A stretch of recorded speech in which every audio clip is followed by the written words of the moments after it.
Welcome to Film at 50, a podcast that celebrates semi-centennials in the world of cinema. I'm your host, Brian Rowe, and I'm very excited to welcome Jason Sheridan from Podcast The Ride today to talk about The $1 Million Duck, starring Dean Jones, released 50 years ago in June of 1971. How are we doing, Jason? Hi, Brian. Thank you for having me. Thank you so much for being here. I'm a huge fan of Podcast The Ride. Been listening for many years. This is a huge thrill. So I wanted to start by just asking you about, Podcast The Ride. How long have you been doing it now? And, how has that experience been for you these last few years? Oh, it's been great. We actually started actually recording, I think we were doing research and roughing stuff out almost like 4 years ago, right around this point, we would have started recording. And it's been great. It's been great having the show grow and find an audience. And, we've got the second gate. We've got our Patreon feed too. And that's been awesome. We're with Forever Dog, the great podcast network. And, it's very fun. Yeah, I'm a huge theme park buff. I'm a huge Disney person. So it's a lot of fun to listen to. And you the passion comes through, right? Every episode, whether you have other guests on or not, if it's just the three of you, the passion comes through in every episode. And I think that's what makes it so fantastic. Oh, thank you so much for saying that. Yeah, I mean, we all three of us were big theme park fans and slowly found each other, came across each other. I mean, Mike and I had performed together a lot at UCB and pretty early on bonded over that and, realized there's kind of a hole in this area of there's not really a comedy angle on this that is also respectful and acknowledges that there's a lot of hardworking artists behind the scenes on this stuff, and there's interesting stories and all the corporate oddities and behind the scenes stuff. Yeah, exactly. So Jason, why do you think there's not $1 Million Duck amusement park ride?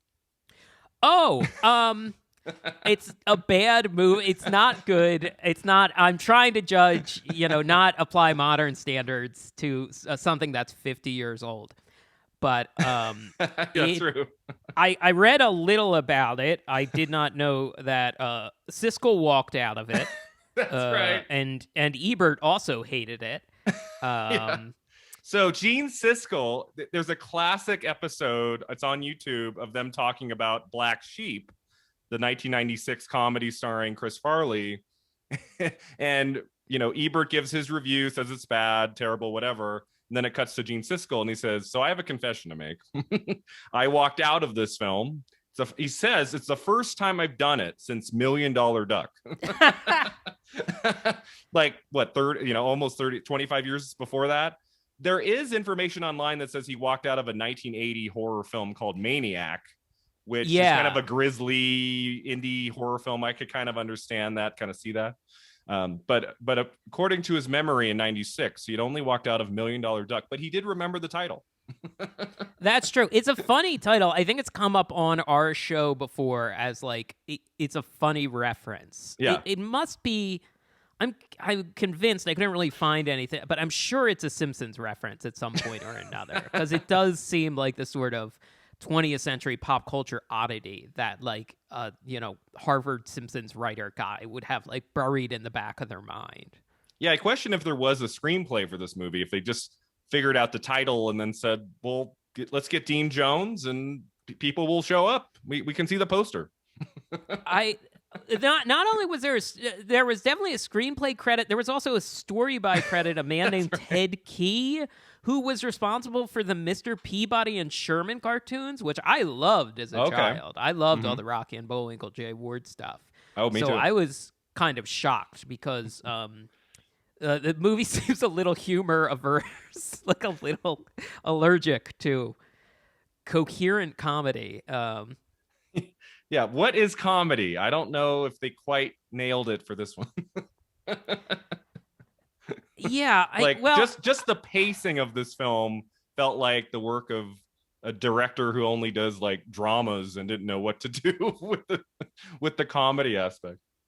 Yeah. I mean, 1971 is an interesting time for the Walt Disney Company. I've talked on the show a lot in recent months. I listened to the full audiobook for that book Disney War, about like the rise and fall of the Michael Eisner, Mhm. um, leading the company, and 71, like the years after Walt Disney died, like the company was kind of like, there was a real divide between like a lot of people going, what would Walt do? And a lot of Mhm. young people, like upstarts who grew up with Disney or grew up with the theme parks Mhm. and stuff, going like, we need to evolve, we need to move forward.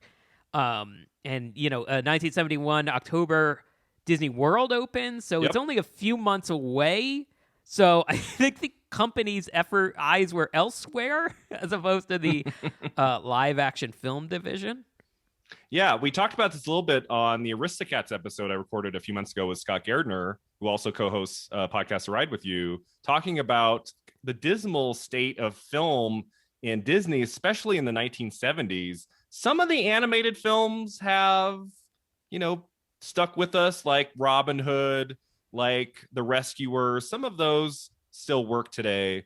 But if you go on like Disney Plus and look at some of these films made in the 70s that are live action, I don't know about you. I've gone through most of them, and I mean, really, the only one that has live action that I really like is Bedknobs and Broomsticks, which came out at the end of 71. But there is like this wasteland of mediocrity in the Disney live Yeah. action in the 70s. Yeah, that was a big problem. Like that was a big, when they almost got like taken over by corporate raiders. They're like, Mm-hmm. okay, well the theme parks are the only thing that's profitable. The movies are just a mess. To put in perspective, this movie, before we were talking, you mentioned like, oh, can you name some of your favorite name some of your favorite Yeah. movies, some of your favorite Disney movies. And I have to say, I looked at other movies that came out in 1971, and much more up my alley. Clockwork Orange, The French Connection, Clute, Harold and Maude, Little Murders, which I know you did an episode about, Yes. Mm-hmm. and I think that is one of the best, like kind of forgotten about. Like I'm shocked Criterion has not saved that Yeah. Oh, yet. I cool. You was you know of that film? That was the launching film for the 1971 film series for the podcast, and I really liked it. It was really interesting and weird and offbeat. Yeah. Yeah, it's very strong. I mean, Elliot Gould is the height of his powers in the Mm-hmm. 70s. And did Alan Arkin appear and direct it? Is that right? Alan Arkin has a cameo at the end as like an Yeah. investigator, and he directed the film. I believe it's only one of two movies he directed. He directed one more a few years later, and that's about it. Yeah, and it's based on it's a Jules Pfeiffer script, is that Mm-hmm. right? The Yeah, it playwright, was a like he play. Elliot Yes. Gould was in the play, and I don't think the play did very well here. And then I think, is that the one where I think they performed it in maybe in England? It did better or something, but it did well enough that they were able to make a film version out of it. The movie itself didn't do a whole lot of business. I don't believe Yeah. Pfeiffer even liked the movie. I yeah, Like he said, it's not so great. he's a big blind spot for me. Like I Mhm. feel like he was practically a savant. Like he was a playwright, he was a cartoonist, he did all these amazing things, but Mhm. I truly don't know very much about him outside of that. Yeah, so this episode on Million Dollar Duck, Jason, that's dropping in June. I try to keep it kind of Mhm. close to 50 years since it came out. And around this episode, episodes that'll be dropping will be on McCabe and Mrs. Miller, A Clute, great movie. Yep, also good. Carnal Knowledge, Shaft, and Willy Wonka and the Chocolate Factory. And that's what I think is interesting about Million Dollar Duck and some of the Disney live action stuff. Mhm. Is that they commit so hard to the, like, this is stuff for families. The Disney name has to mean family, Mhm. and they commit to it so hard they end up producing something that feels almost alien, that feels like removed from the time it's made in. Yeah, did this feel like 71 to you? It sure didn't to me. No, it didn't. Besides the cameo of someone impersonating Richard Nixon from like Profile, Mhm. I'm like, isn't the Vietnam War going on at this time? Like but it didn't. It was trying to be current because there's a lot of like, hippie-y design or Mhm. background music, but I was a little surprised. I was like, am I wrong? What was coming out in 71? Oh, like the auteur revolution had already started. And you had mentioned when we were talking before, like what was my relationship with Disney films, period. And I was born in 1985. I think like the first movie I saw in theaters, period, was The Little Mermaid. And then the second one was Dick Tracy, and that probably ruined my brain for life. But we talked about Dick Tracy recently because they almost built a ride on it, and then it wasn't the mega success they thought it would be. And I think by that point, you have Michael Eisner and Frank Wells and Jeffrey Katzenberg, and they are starting to juice the live action films at Disney. And they are also churning out other divisions like Hollywood Pictures or Touchstone, where they can make stuff that's a little more adult, like Splash. They acquire Miramax, and they get That Creep, and but then all of his very influential movies. Yeah, a lot of terrific films. Yeah, and so, but growing up, we were definitely a Disney family like household because, as you know, when I was a kid, it was like the second golden age of animation, Aladdin and Lion King and Beauty and the Beast and all of that. It was such a great time to be a kid going to Disney films. When we were kids, it was Little Mermaid, Beauty and the Beast, Aladdin, and The Lion King back to back to back. It was so great. I mean, we forget about The Rescuers Down Under. That was also one in 1990. Oh, I love that one. I saw that in theaters too, and had it on VHS, so I watched it a lot. And then when I was in like a little older and like middle school times, I really liked like Hercules, Mulan, and Pocahontas. And then as the 21st century loomed, you can feel the wheel start to come off the car with Dinosaur. And like, I was not a big Tarzan. I think we had this Tarzan soundtrack and we liked it, but we did not bother to go to the movie theater for that. Yeah, in the early 2000s, you get like Atlantis, Treasure Planet, Brother Bear, and Home on the Range. It's a rough few years, and really the quality is in the Pixar films of that time. You're not seeing it in the regular Disney animation until around 2010. Tangled is when they start getting their act together. I think so. Lasseter starts implementing the Pixar method of working into Disney animation, another creep. But the implements the Pixar method of working, which pulls a lot from the original Disney method of working. And so it starts to pick up steam again. I'm very fascinated by this. Has been my film obsession during the last year or so. I would classify my taste as like Criterion stuff and old movies. And then whatever I missed in the 90s, I've been doing a lot of like watching, like I watched Empire Records the other night. A while back, my girlfriend and I watched 10 Things I Hate About You, which she had seen before. I had never seen before. I thought it was really funny. Yeah. And then like, your like oddities, like those Disney movies where it's like, I didn't see these. I don't really know much about them. I'm very curious about them. I was telling Mike and Scott the other day, it's like, you know what I watched the other night? I've been going, like, there's all these free services like Tubi or Pluto TV that get stuff where you're like, oh yeah, Body of Lies, Ides of March. I forgot these things. And I'm not saying they're worthwhile, but it's interesting to go back and watch them. And like, YouTube series of Abandoned Balls. Yeah, those films that they did okay critically, okay financially, but 5 years on, we don't really remember them. The ones that didn't really score at the Oscars or anything, they go to Tubi. Yes. And that's fine with me because I was kind of broke around 2008, 2009, so I missed a lot. And it's like, all right, I guess I'll finally see District 9. I haven't gotten around to that yet. So what would be like a couple of your favorite Disney films, animation or live action? Do you have a couple favorites? Oh, sure. Yeah, let me, now that I say that, well. Besides $1 Million Duck, which of course is high up there. Besides $1 Million Duck, of course.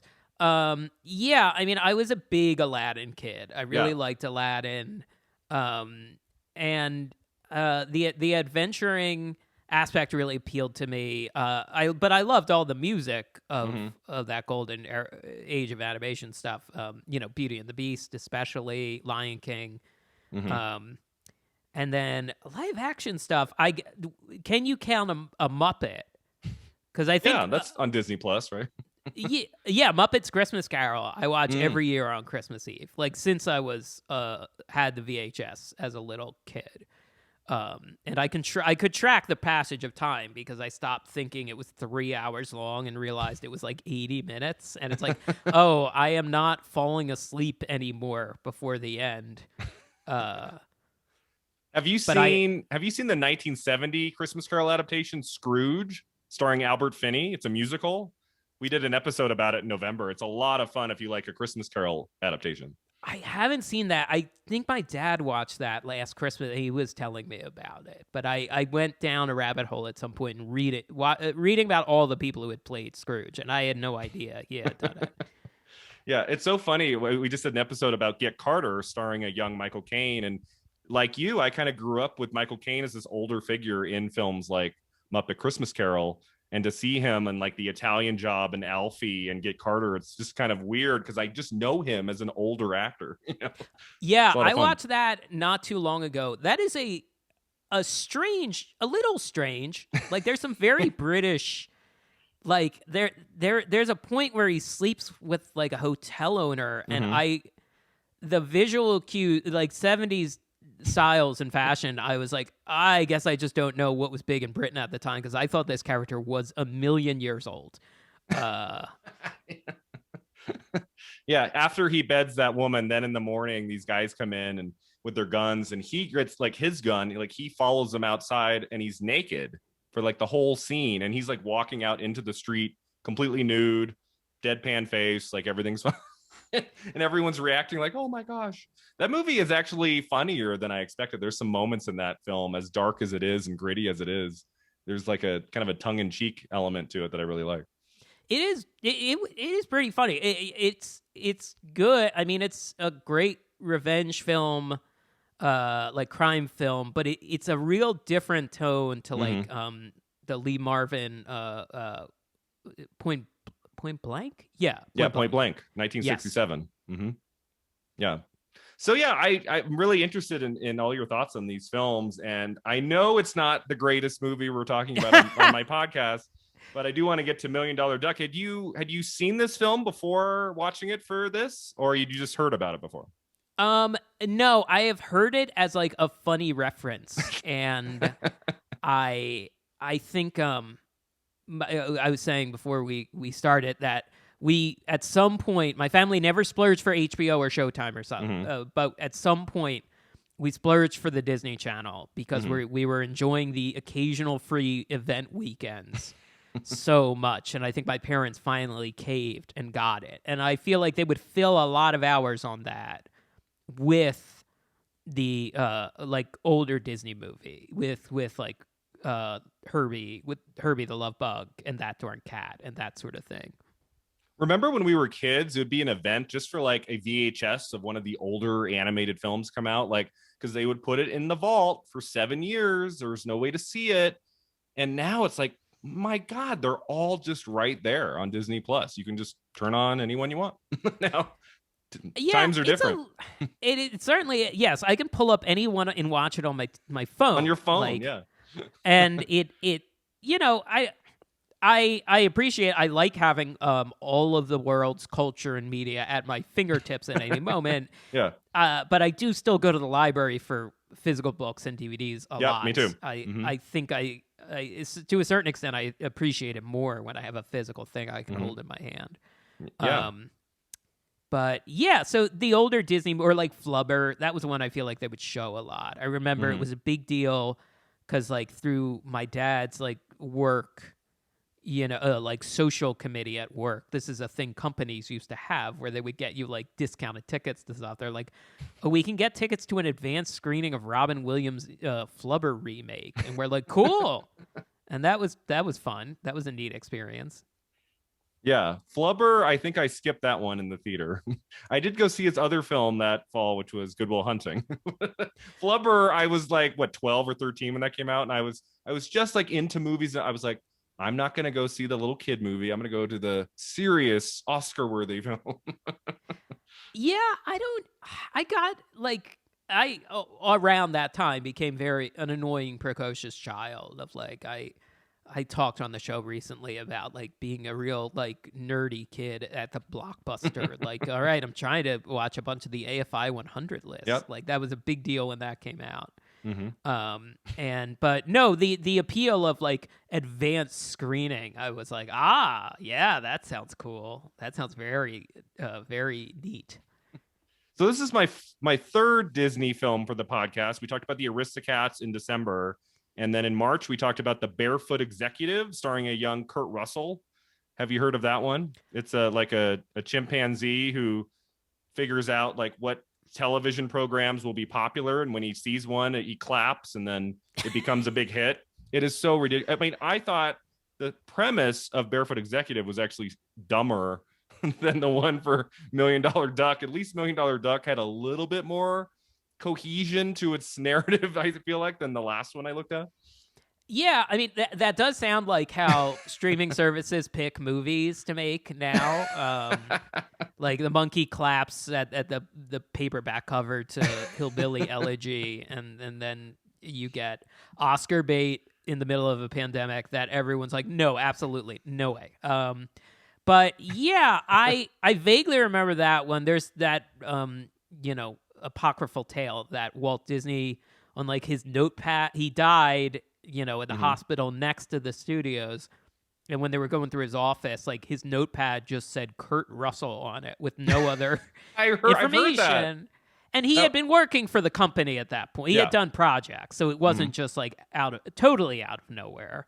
But Yeah. Kurt Russell, I want to say it's like from 66 to 75, something like that. He's in lots and lots of their films. It's not until later in the 70s he starts working for John Carpenter and Robert Zemeckis. He kind of breaks out and starts doing more adult fare.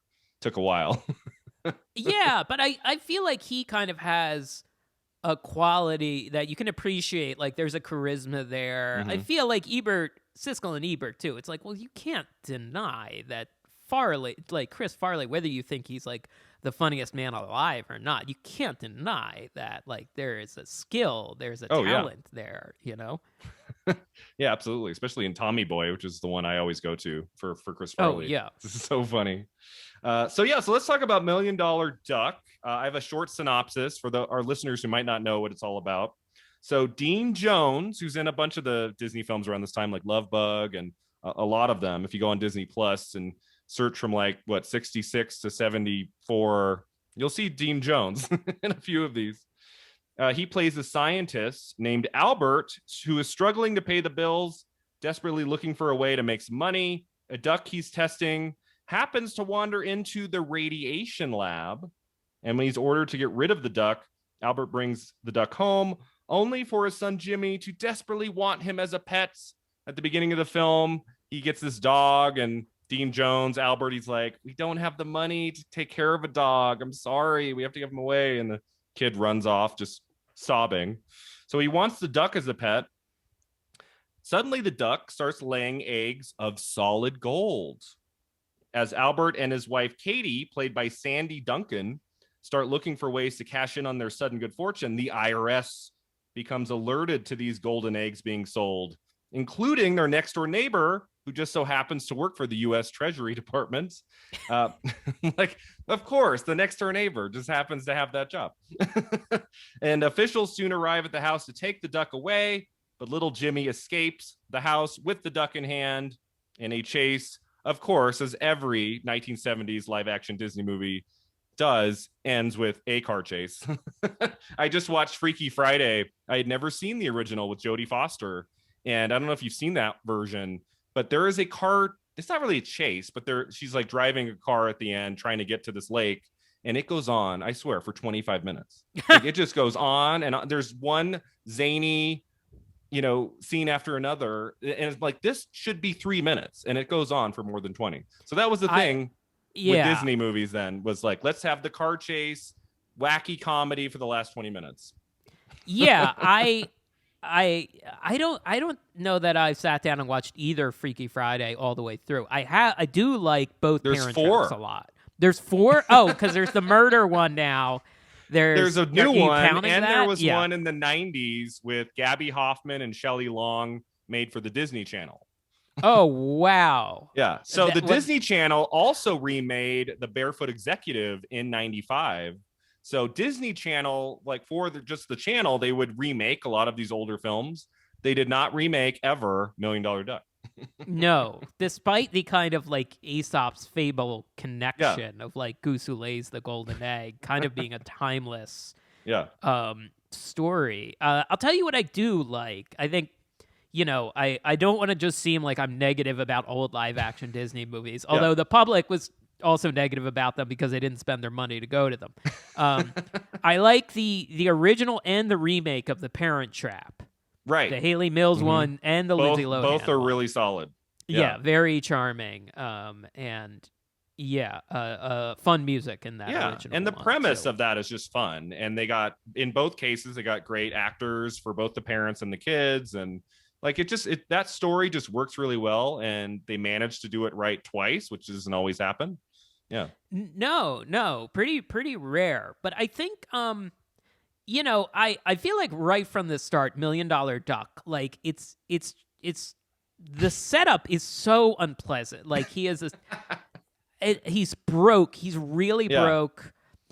His wife is a terrible cook, and they really do Sandy Duncan dirty in this movie. Yeah. This is not a progressive look at a lead female character in a movie, especially in 71. Like, all she does is like cook and clean and buys hats with the money she's earned. Yeah, I don't think passes any sort of modern test. But like it's also like stuff is set up, and like when they set up like he's broke, or they set up like we can't have the dog. Yeah. At the point where like my gut as like a film enthusiast, and it's like, okay, now this scene will end or this will cut. It keeps going. Like it's just the setup of this movie is just shockingly unpleasant, and all the characters are kind of unpleasant. The neighbors aren't the neighbor, the Treasury Department neighbor guy was a regular on Hogan's Heroes, I think. But that was not syndicated a lot where I lived, so I don't really have a frame of reference for that. But yeah, it's just odd. I you know what I did like? There's this little redhead kid who's a real like silent weirdo. Oh, that first scene where he's just staring at Dean Jones is kind of funny. And I'm like, well, this character's going to be in this a lot, and then he never appears again. Right? He's never in it again. Yeah. I'm like, is this going to be a serial killer in the second half? No. Okay. Yeah, but I feel like a lot of stuff is up and down too. Like Dean Jones's boss is very like angry for like 2 scenes, and then Dean Jones goes to him and is like, is there a way to turn something into another, like turn, say, an egg into gold? And he's so kind and helpful, and I'm like, is this the same character? What's like going on? where there's a few scenes missing, like they had to cut it down or something. Yeah, like there's no like, hey, I'm sorry, man. It's just my boss was here, and like, that never really occurs. And they lay everything on really thick. Like in the beginning, it's not enough that he just says out loud, we don't have enough money to pay for that. We get like this flashback to him like graduating college or grad school or something. And they're like, oh, you're going to be, the biggest money earner, a big success in your life. And he's like reflecting on this. And we see like his face as he's thinking back on this. And I'm like, okay, we don't need to know that much. Like we got it. He doesn't have a lot of money. Yeah, and I mean the makeup department did a decent job, but it's still like Dean Jones, the oldest college undergraduate, the oldest college senior you've ever seen. Yeah, it does not quite look 22 or however old he's supposed to be. This film was written by Roswell Rogers, based on a story, as you said, by Ted Key. The film was directed by Vincent Miccaviti, who made lots of 70s live-action Disney movies, like The Strongest Man in the World, which I believe was the last one Kurt Russell did in 75. He also did Gus and Herbie Goes to Monte Carlo, which I believe that was the sequel where Dean Jones came back. There's, I think, 3 sequels to the original, in that original series. I believe that's the 3rd installment. And I think that's the one where Dean Jones came back. His first film, the director's first film before Million Dollar Duck was his second film. His first film was a serious Western called Fire Creek, starring James Stewart and Henry Fonda. So he started with like a serious Western with these 2 huge stars. And then 3 years later does Million Dollar Duck. That felt kind of weird to me. Why would that be the natural second feature film for this director? Kind of interesting. Yeah. That's a weird leap. I think it's kind of a conflict still with like working for Disney to this day, because there's still like if you can get in the system, you'll work for a while and stay on good terms. You will just keep working. On the other hand, there's not a lot of wiggle room in that system unless it's something where it's like, okay, it's an ABC television production, but it airs on NBC, where it's like, they're just a practical production development people, so it doesn't have to be as family, friendly. Yeah. Or like ABC was producing like some sort of Showtime show a while back, I think, because the network and the production company are often, for a while it was like very frowned upon and maybe even borderline illegal for like NBC Productions to air to make something and then air it on NBC, and that's all fallen by the wayside at this point. Yeah, there have been like some actors and directors who've gotten out of like the Disney system. I always think about Anne Hathaway, who really got her start like Princess Diaries, Ella Enchanted, and she could have just done another 5 years of those kinds of movies. And then very soon she's in films like Brokeback Mountain and Devil Wears Prada, and was able to break out of that. But some actors and directors just can't, and they get a lot of work, but they can't really do anything outside of like a PG rating. So, they can't really give all of everything that they can. Oh yeah, for sure. Or like they run so far away, like Miley Cyrus type, who's like so much of her career seems like a response to the more like family friendly like early years, like rebelling to that. And I like her. I do think she's interesting. But it's certainly like a far, far away removed. Zac Efron, even, you could make an argument too. He did all those High School Musical movies, and now he does like, Dirty Grandpa or whatever. Well, and he was Ted Bundy in a film premiered on Netflix. Like he was like a serial killer. I don't even know. Is he acting anymore? I thought I read recently, like moved to Australia. He's like not really acting or in Hollywood. I don't know what his story is right now. I think he was dealing with some like rough personal stuff, but like, which also unfortunately is sometimes a side effect of being in the Disney system, like too young, like being worked as an actor, acting like a professional actor at too young of an age. I think his name hurts him a little bit as he gets older. Like I'm trying to imagine like a 68-year-old, Oscar nominee, Zac Efron. Just doesn't the name itself. It doesn't quite translate to like an older serious actor. I'll be curious to see. Maybe he'll be Zachary. I don't know. Zachary is definitely a more serious version. Yeah, exactly. So a few more details about the duck. Did you know the duck had a name? His name was on the set was Webfoot Waddle. I wish they called him that on screen. I think that's a better name than Charlie. Charlie, that's like a dog's name. That's my dog's name. Yeah, well, and that was going to be the dog's That's name. right. So it makes sense. Also, $50 is a lot of money for a strange kid to sell you a dog. $50 in 1971. That's quite a bit. Yeah, that's not nothing. I mean, I could kind of see. Even if he had a lot of money, be like, no, let's maybe go for 20. At least try to negotiate, right? So apparently, there was an open casting call for the duck. Like, I used to work in feature film casting in LA for 2 years. I wish I could have been a part of that casting session. Webfoot Waddle won the role. He would enjoy weekends off by floating in the studio pond during production. Most of the film was shot on the Disney lot with residential streets as the main backlot setting for exterior shoots. I don't know about you, some of this felt like Universal Studios. Like this would look like on a lot of the scenes. So where was like the Disney lot that they were filming for this? I'm like trying to think like what was the Disney lot in 71? What did that look like? Well, yeah, I think they've torn a lot of that down. Like there's in that Disney War book when Eisner takes over, he's Okay. like a significant portion of this lot is the rotting Zorro set. Like this is 84. And it's like, when was the last time we made Zorro, like to build a soundstage or like build a new office building, you know? So and studios do that a lot. They will bulldoze history. I mean, Universal has preserved a lot of their, you know, lot and some stuff, you know, the ranches. Warner Brothers still has a ranch in Burbank. Disney, I didn't know this until I went up there. I think I was reading about it, and then I was in the area. But Disney has a ranch that they used to, if quite a few things, like The Office, have rented it and used it. Okay. And it's just north of Burbank. And it's called Golden Oaks, which is also the name of the $1 million home development at Walt Disney World, where you can live at Walt Disney World. Oh, I've heard of that. Yeah. Interesting.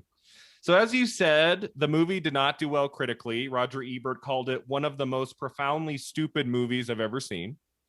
And Gene Siskel walked out. I'd like to know, like, what part of the movie was he done? Like where he said, I'm out of here. I mean, this was 71. I think they both started writing film criticism professionally around 67, 68. So Gene Siskel would have been pretty early in his career. I'd be surprised in the first 5 years that he would do that. And like, I'm going to leave. I'm not going to finish this movie. It's your job. You know? It might have been like, hey, I pulled some all-nighters recently. I'm calling a mulligan on this one. Calling it audible. I'm out of here. Like, I got enough. I can go. Was it when Dean Jones was on the ladder, like when they were driving? Well, no, that actually had some life in it. The chase scene was, I think, there's so much that's perplexing in this because, like, I don't think the wacky neighbor is that engaging, the Treasury Department guy. He's so unlikable, they introduce 5 other flat, unlikable Treasury Department guys.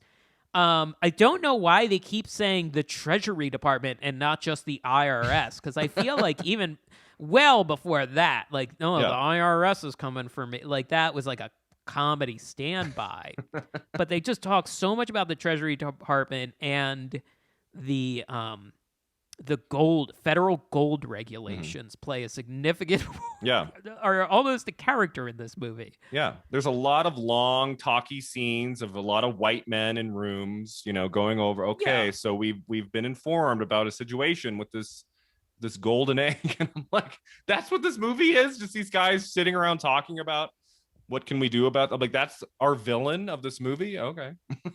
You know what else they do that kind of bugged me, because they practically stole it outright from the Batman 66, the Adam West Batman movie. Mm-hmm.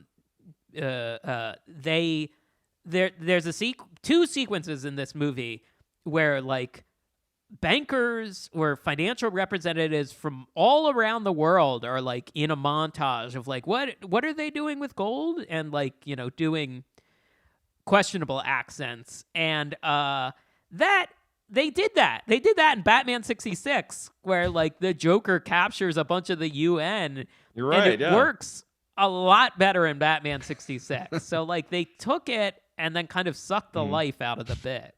Yeah, there's a lot more style and flash in any 5 minutes of the Batman of 66. That's a lot of fun to watch. I finally just watched the series of that. I found a cheap copy of the DVD. It had, like, every episode. There was a lot of Batman.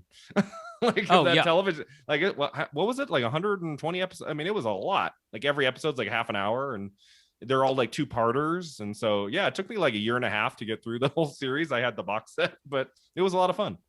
Oh, sure. Yeah, it's really fun. I mean, it would air a few times a week, so it was like practically like a kid's syndicated cartoon.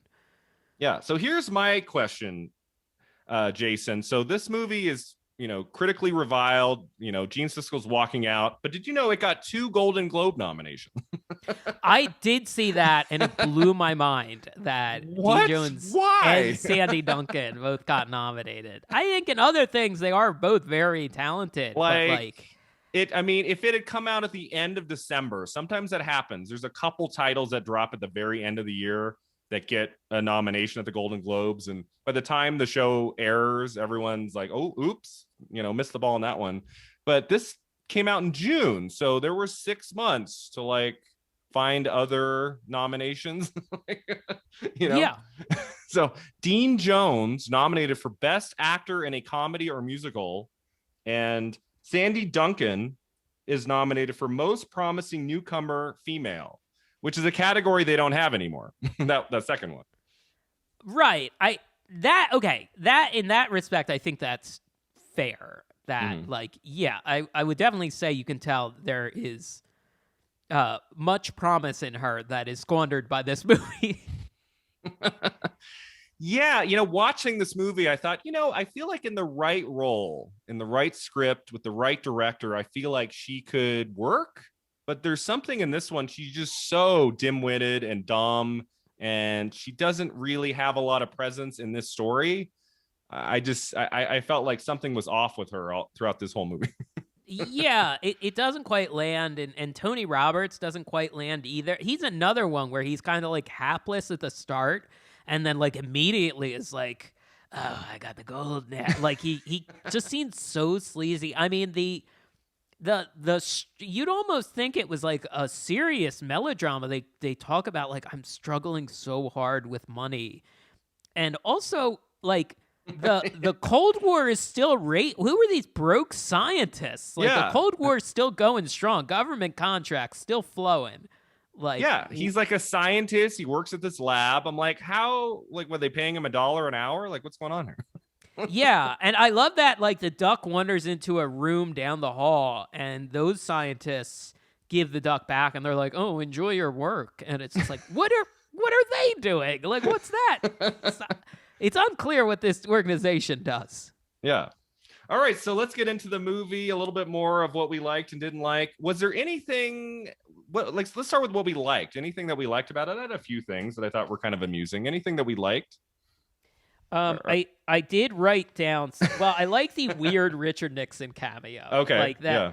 There, at some point, someone is playing Nixon on the phone, and he's kind of turned away from camera, so it's mostly the voice. Mm-hmm. Since I liked some of the car chase, except the portion that is mostly about a big old gray car, like a bad old gray car doing 3-point turns. Way too much of that. But Dean Jones hanging off the ladder car was fun, and it just took so long to get to that point. That's what, the last 15 minutes or so of the movie. It reminded me, have you seen any old Laurel and Hardy comedy shorts from like the 30s? My dad showed them to me when I was very young. There's actually one where one of the two figures actually gets on a ladder and like accidentally takes off in this car. And the last, I want to say 3 to 4 minutes of that comedy short from like 1930 is him standing at the top of a ladder while a car is in motion. And it's going all around the town. And the ending of $1 Million Duck reminded me a lot of that. That was called Hog Wild from 1930. I've seen bits and pieces of those. I used to watch the Marx Brothers were on TV a lot, and I love the Marx Brothers. And some of the 1 or 2 movies are on Peacock. And you can catch a couple of them on streaming. Oh, cool. Now. Okay. And a lot of that stuff is still very funny. Mm-hmm. Like it just really holds up. Mm-hmm. Except for, it seemed like the best microphones were aimed at the Marx Brothers, and all the fancy people, like they used it. I don't know why, but the audio of like Lady Milhouser is like, oh, it's just so you can hardly understand. Like, thankfully, all you really need to know is like, oh, they're stuffy, and then Groucho is like so uncouth, because you can hear Groucho perfectly, but all of the straight-laced rich people, I'm like, is something wrong with this track? Yeah, so I think that's probably the best, like the funniest scene of the movie is when he's on that ladder, and like there's a few bits that you're kind of expected. They're not super hilarious or anything, but it's amusing, at least. For me, like what makes this movie watchable is Dean Jones. I feel like he makes it all like it wasn't like really, really hard for me to get to the end. Whereas there have been a couple films I've talked about on the podcast where like it's just nothing's working at all. and I hit the hour mark, and I want to turn it off, but I have already said to a guest that we're going to talk about it. I'm like, okay, that I didn't have that with this. What was it? An hour and 25 minutes. It's very brief. It's silly. It's kind of slow at times, but Dean Jones got me through it. I don't know about you. I find him very charismatic. I do find him charismatic. I think he's a lot more charismatic in like That Darn Cat. Or, or the he's Love better. Bug. He's better in some of the other ones, but there's just something about his voice, and even though the character he plays here is kind of flat, there's something about his presence that kind of draws me to what I'm watching. So I thought he made this movie okay, not horrendously awful. I don't think it was his best. Like, again, I think it's similar. It's like, oh yeah, you can see the charisma there, but it's like, I think it's kind of done in by the fact that like the duck doesn't really give him much to play off of, like to have big reactions to him. And the way that Herbie is just messing with him, or the cat is a pain. Like the duck is almost like an after, like I feel like the Maltese Falcon statue has more personality than the duck. Yeah, I mean the whole movie's about this duck, and there's only so much personality, right? Like this is not an animal that we tend to spend 90 minutes with in a movie, because there's not much there to follow. I think we were talking about a while back on our Patreon, we talked about this movie that used to play in Epcot called The Making of Me, that is about like conception and like childbirth and stuff, and it stars Martin Short, and it kind of similarly, they try to keep it so clean and health class, sort of like, buttoned up, and they remove any life.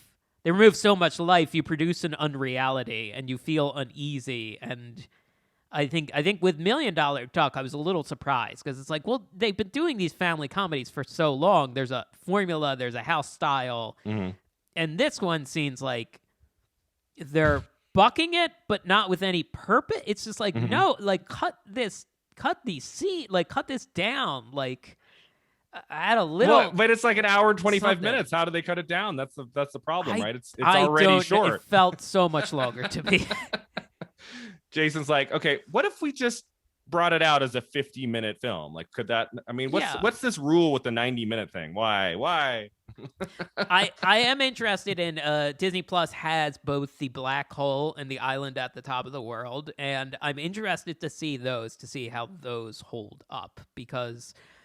Black Hole was like Disney's response to like scramble and try and do a Star Wars. Yeah, like 79. Yeah, I think that came out. Island at the Top of the World. I think a lot of Imagineers had hope that was going to be good, because it was very like airship, Jules Verne, and for whatever reason, there's a certain streak of like. I don't know if it's just very visually appealing, but like I feel like there's a generation of Imagineers who were like all in on Jules Verne, and then that movie did not do well. So like there's a restaurant at Disneyland Paris where there's an airship. It's like an airship hangar, and that's really the only representation of Island at the Top of the World.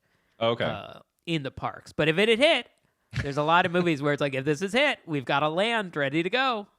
I would love to know if there's somewhere, even a little tiny corner of any of the Disney parks, where $1 Million Duck is represented. That's a good question. There's probably like a little painting and a line. Of like a little tiny painting in like the bathroom. Yeah. Of just a random duck. Just like, but then people would think it's for the Mighty Ducks. That's true. Yeah. Yeah. I don't think $1 Million Duck's going to show up in the Society of Explorers Adventurers TV show. I don't think that's going to get retconned in. Yeah. They're not going to do like a Mighty Ducks with $1 Million Duck, like just put them together in something new. I mean, they're doing the new Mighty Ducks TV series on Disney Plus. I think it's probably done by this. I think it's already aired by this point. Yeah. I've been watching that for the last few weeks. All right, so what else? Anything else we liked about it? I mean, there were a couple little comedic bits, really not because like it's funny, but because of like the rear projection looked really bad. And there's a part where Dean Jones falls into a pool, and they like sped up like when he falls, and it just looked so weird that it made me laugh. but I don't think that was intentional. I feel like that was a trick. That was a trick Yeah. they would always pull back then. It's like, well, this scene is funny. They're flailing around, and we Yeah. speed them up a little. And them on the when they go to that barn, they're trying to find the duck that accidentally Sandy Duncan sold, and they go to the back and there's like 1,000 ducks, and they're like, oh god. So what do? They get on their knees and bark. Yeah, You that. know? I mean, that kind of worked. I mean, I got what they were going for in that, and then of course the duck follows the boy, and that's how they figure out which one it is. Yeah. Yeah. And he goes, Charlie, Charlie, and then lays an egg. It does. They did like skip over the question of like, well, why didn't you just take the eggs to a pawn shop? Yeah. Like, a pawn shop would just eyeball it and go like, yeah, it seems like, yeah, that's gold. Do it. The IRS wouldn't find out so fast. I don't think so. Like if you go to a gold foundry, they're probably gonna start talking. All right, so what did we really dislike about this movie? Anything we haven't talked about you thought just did not work at all? We talked about Sandy Duncan a little bit. I mean, I didn't find her annoying, but the character just did not really gel for me. It felt very old-fashioned. I felt like she played it a little bit too dumb. I felt like she could have played it a little bit. She didn't have to play it like the most intelligent woman in the neighborhood, but there was something about her. It was like written really dumb, and then she played it even more dumb, and so it just didn't quite gel. Yeah. I don't know. Everyone's vibe was just really weird. Like everyone's even if removing like, okay, yes, 70s live action Disney, like it was just had the strangest energy to it. But hey, Disney Plus, it proudly has it on the service, whereas many of the 70s live actions are not there. I looked up, there's like 4 Kurt Russell Disney live action movies that are not on the service. You're gonna have to rent it on Amazon, where everything is just all digital video is just dumped. Yeah. Or the Hoopla library lending app probably had. They had a lot of weird Disney stuff for a while. Like Barefoot Executive was not on Disney Plus. I believe it's still not on there. Sometimes they add stuff here and there. Like I think I saw they added just like a random 60s title a couple weeks. Like I think they add stuff here and there. But I'd love to know the reasoning why some of these are there and some of them aren't. I don't know. Yeah, some stuff too, like the transfers for the Dinosaurs TV show. It's like, did you rip a VHS? Why is this so doesn't look good? It does not. No. And it a lot of that holds up, surprisingly. A lot of that because it's just kind of doing like, classic sitcom tropes. And there's great costumes, great puppeteering, and then a lot of the voice. Jessica Walters is one of the dinosaurs. Like there's some very fun stuff in that.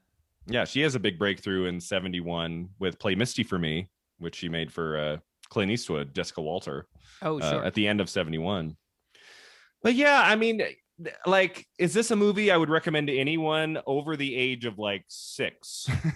Like, I feel like a very young kid might, be able to get through it okay. But like, there's really nothing here unless you're a diehard Disney buff or, you love Dean Jones, maybe. But boy, I mean, it's like, it's unless you're like really doing like the deep dive I do where I go into like decades of Disney history and films and stuff. If you're just like picking random titles, this would not be your go-to. Yeah, it certainly doesn't have the fun energy of like a Mary Poppins or a Bedknobs and Broomsticks or even like the competitor, like a Chitty Chitty Bang Bang. Yeah, and Dean Jones is in better stuff like The Love Bug, like Blackbeard's Ghost, which is actually really fun. Another film he made in 68, Blackbeard's Ghost. I watched one on Disney Plus a few weeks ago called Snowball Express, which is set like in the mountains, like during winter, and there's a lot of skiing scenes and kind of wacky antics at this cabin. And that one was pretty rough too. I was like, okay, I don't know if I'll do an episode on that. That came out in 72 next year. But yeah, let's see. Anything else? Any other scenes that stuck out to you, like for good or for bad? I mean, as you said, the next door neighbor character is really shrill and just over the top kind of villainy that just doesn't ever feel real at all. And so that kind of took the movie down too. Yeah, I mean, it's hard. I guess there are kind of like the wacky ones and Dean other people are supposed to be the voice of reason, you know, but I don't know. Everyone's kind of like up and down and a little inconsistent. You can tell they're talented performers. Like they are professional actors. Yeah.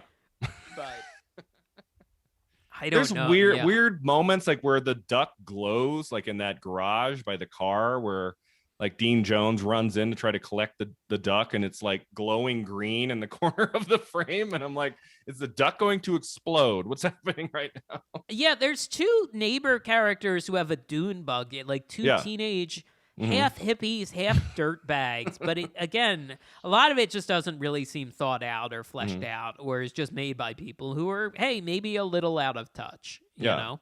The pacing is just kind of off. I mean, it felt like the pacing of the movie felt like a drama. And I'm like, this is supposed to be a zany, fast-moving comedy. Why does it move so deadly slow? And I wondered if it was the director's previous film making a slow, dramatic Western, if he hadn't quite learned how to direct and pace a comedy. I don't know if that had something to do with it, but he doesn't quite. Maybe he gets better later in his career, but this one, I don't think he found his footing quite yet. Yeah, I would agree with that. You know, there was an anecdote I heard recently that like Walt Disney, you know, towards the end of his life, he screened at his home the film adaptation of To Kill a Mockingbird. Okay. And it was like him and his wife and one of his grown daughters and her husband. And they were all very moved by it. They thought it was a wonderful film. And Walt laments, he's like, why can't I make a movie like this? Of course, I got to be Uncle, like, I can only be Uncle Walt. Like, he's frustrated by the corner that he has backed himself into. He's like, I drink, I smoke, but I can't do that. Like, that's not the image I can do. And it does feel like the live action, sort of aimlessness of the live action stuff into the 70s. It's like, oh, the Disney company, Disney Pictures, has backed itself into a corner in the way that you look back on the film libraries of Warner Brothers, Universal Studios, or MGM in the 70s. And they don't just make just family movie. They've got all sorts of interesting stuff. And even some of their family stuff is interesting. But like Disney is just kind of doing one speed for a while. Yeah, in the 70s for live action, there was one expectation. It was not only a very safe, very clean, G-rated, PG-rated movie. I don't even think were any of these movies PG in the 70s. I feel like almost all of them were G-rated. I don't think they were doing that until they weren't really rating till the 80s, right? Yeah. Well, the rating system came out in 68. So by 68, 69, movies are rated like G, PG. They didn't have PG-13 until 84. That's what I'm thinking. Okay. That's why a movie like Jaws from 1975 is rated PG, because it existed right in between. That obviously would have gotten a PG-13, but it was like just not quite an R, so it stayed with PG. It took until like the Eisner era, right? Well, I want to say like Touchstone, right? Touchstone films in the 80s. Yeah. That's where you could do a little bit more adults, but also still with the Disney brand. You could branch out a little bit. Yeah, and I mean, like, it was a fight to get Splash made. Yeah. And, like, they would, you know, what were some of the other ones that I heard about a lot? The, like, Good Morning Vietnam, or, what's the one with Dreyfuss? Is it Slums of Beverly Hills or Down and Out in Beverly Hills? Down and Out in Beverly Hills, one with Bette Midler. Yeah. So that one, that's like 86. That one they were able to make because she had kind of had a career lull, and Dreyfuss was coming out of rehab, so he was working for much cheaper than his normal quote. Same thing with Good Morning Vietnam. Robin Williams just coming out of rehab, so in the Disney War book, they say, like, well, they were able to get these guys for pretty affordable, because Disney was very averse to, like, big budget stuff until the 90s, where they got into business with Jerry Bruckheimer, and the budgets kept going way up.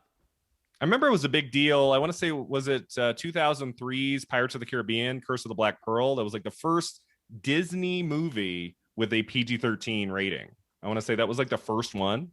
That was a Disney film. Yeah, and that was a fight. Like, that seemed like a fight where, like, Gore Verbinski kept almost quitting. Yeah. And then Bruckheimer's like, no, we'll figure it out. And certainly, like, Johnny Depp's, like, kooky Jack Sparrow was also like, okay, just we're gonna do it, we're gonna film it. Just don't let the executives say, like it's working, Just Yeah. it's gonna work, and then it was this massive hit, for Huge them. hit. So they said, okay, PG-13 is fine. The families will show up. Because I feel like in 2021, it's almost like it hurts your box office now if you have a PG rating.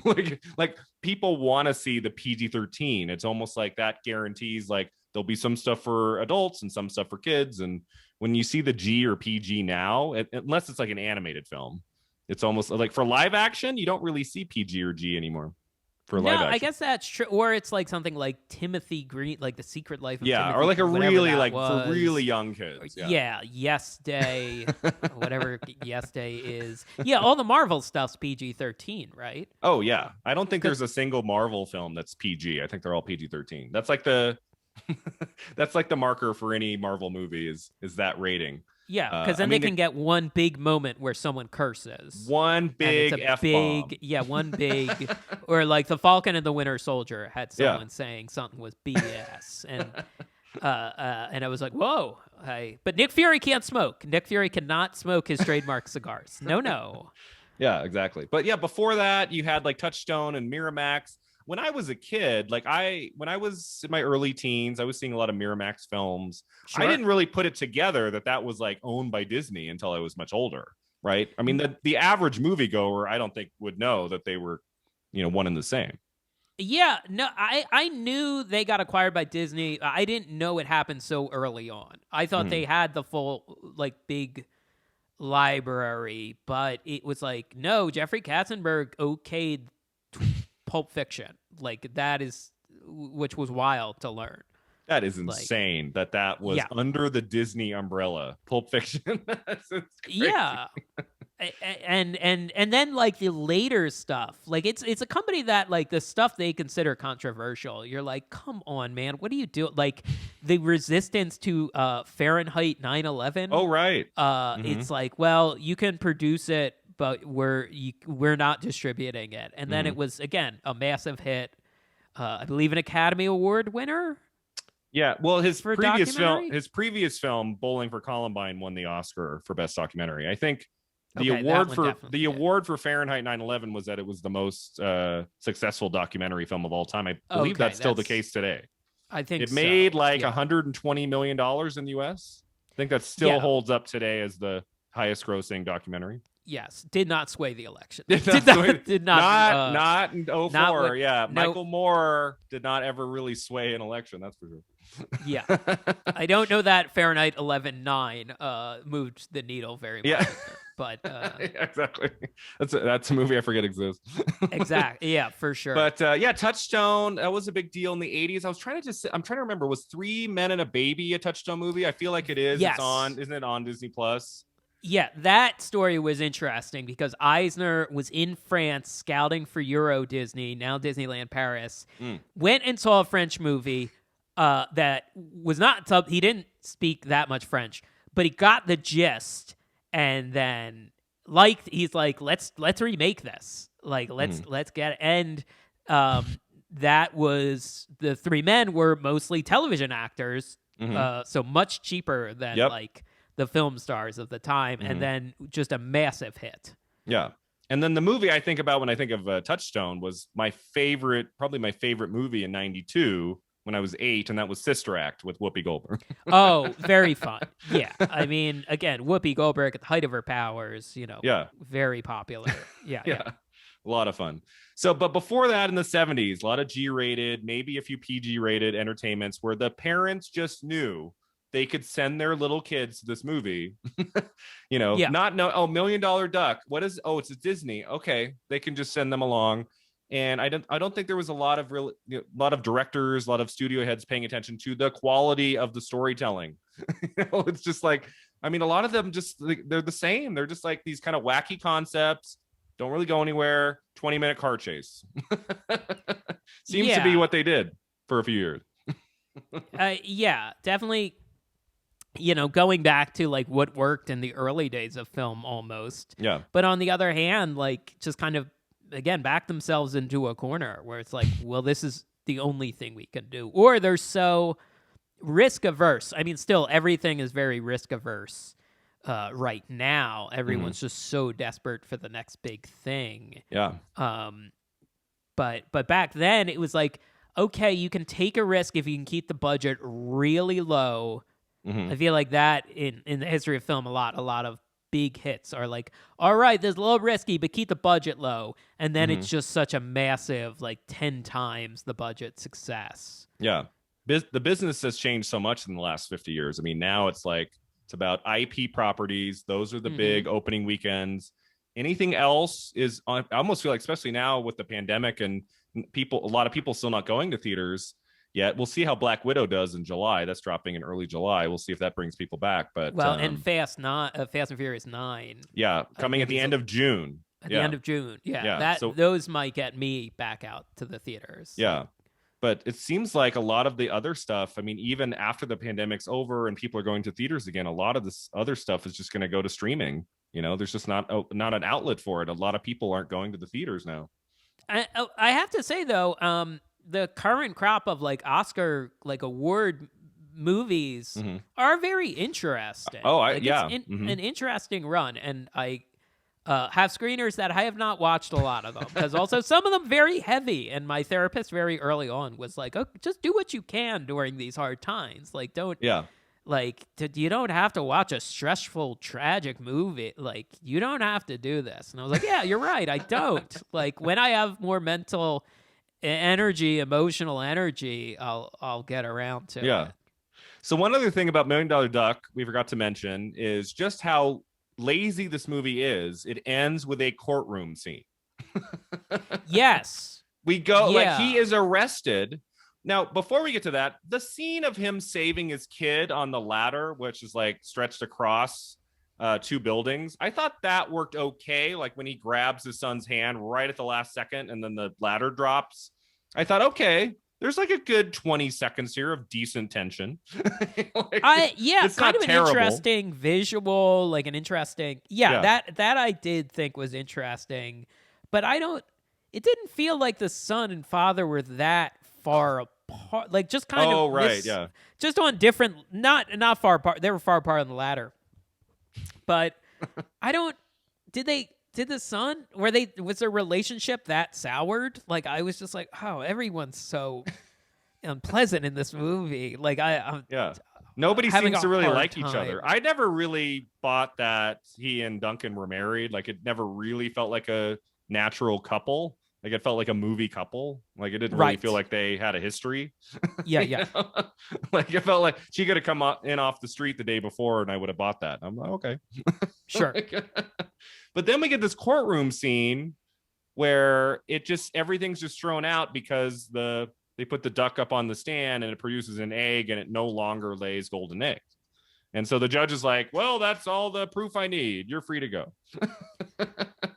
Right? Yeah. It really is tied up in a neat little bow. Yeah. And I mean, the movie lays on the theme thick. I mean, we know it's coming, and it's like, doesn't he almost say it out loud of like, you know, money isn't everything. I have my family. It's kind of like, oh, come on. Like, that's how we're going to end it. Like that really thick kind of thematic ending, like a lot of the mid 2000s Adam Sandler comedies like Click and I Now Pronounce You Chuck and Larry, where we have to spell out to the audience now what the theme is. That kind of drives me crazy. Yeah, I kind of forgot about that after you said that. Also, someone has $40,000. I forget. I don't know if Tony Roberts has $40,000 or they have a joint account with $40,000. So in the end, they kind of win, you know? Yeah, I mean, I feel like they kind of get away with it at the end and they have collected some money, right? And is Tony Roberts at the very end of the movie? I feel like he kind of disappears at the end. Maybe he kind of fades away. Like the redheaded boy at the beginning. Yeah, I mean, I wish that little redheaded weirdo had been in it more, for sure. I mean, I swear to God, that director cuts to that redheaded boy 3 times, and he's just staring like we're in, Village of the Damned or something, and then we never see him again. Yeah, that's a pretty good bit. Like, that's a pretty good bit. Like, Dean Jones trying to negotiate with him and the redheaded kid stonewalling him. That might be my favorite thing in the movie. Yeah. I feel like that's something we learn in screenwriting class is like, don't set up a especially an interesting character at the very beginning, and then have no payoff, no return. It's like you should bring him back in some regard. We get a lot of characters in this movie. Why not bring him back in some fashion? Yeah. So what would you give this movie out of 10? I do the Gene Siskel, Roger Ebert 4 stars. That's what I've been doing since I was a little kid. So I think I'd give this like a polite 1.5 out of 4. Like I mean, I guess I could give it 1.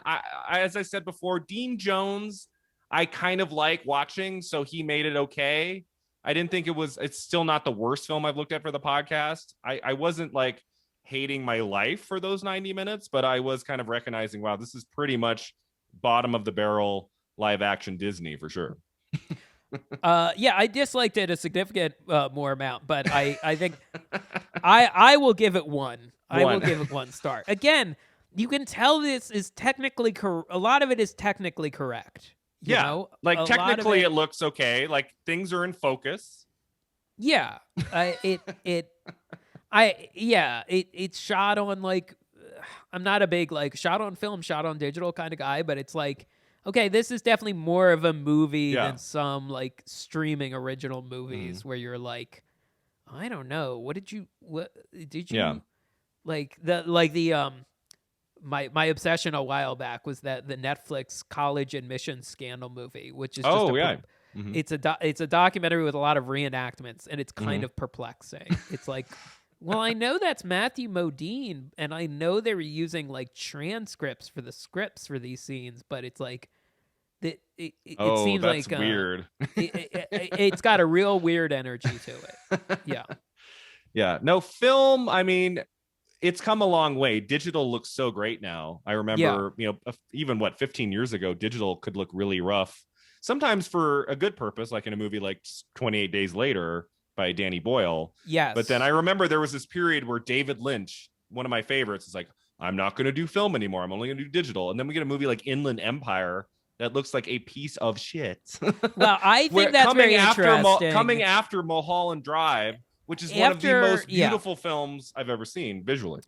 I think that was another book I tackled during quarantine times. Did the audiobook, did David Lynch's memoir, which is like there's a chapter. Yeah, it's really good. It's like a chapter is written by a biographer, a chapter of Lynch, like writing his memories, responding to it. And I think at that point he was so focused on his art career, and Inland Empire is almost like, you can feel the artsiness, and he's just like messing around with digital. So I remember seeing it in the theater in like an art theater in Ithaca when I was in college, and my reaction was like, this is not a pleasant movie to watch, but it is interesting. But then you compare that to like Soderbergh has shot the last grip of movies on iPhones, and I really, really liked Let Them All Talk. Yes, me too. That's on my top 10 list of 2020, and not a lot of people saw it or liked it. Yeah. And that really is that. I really liked it.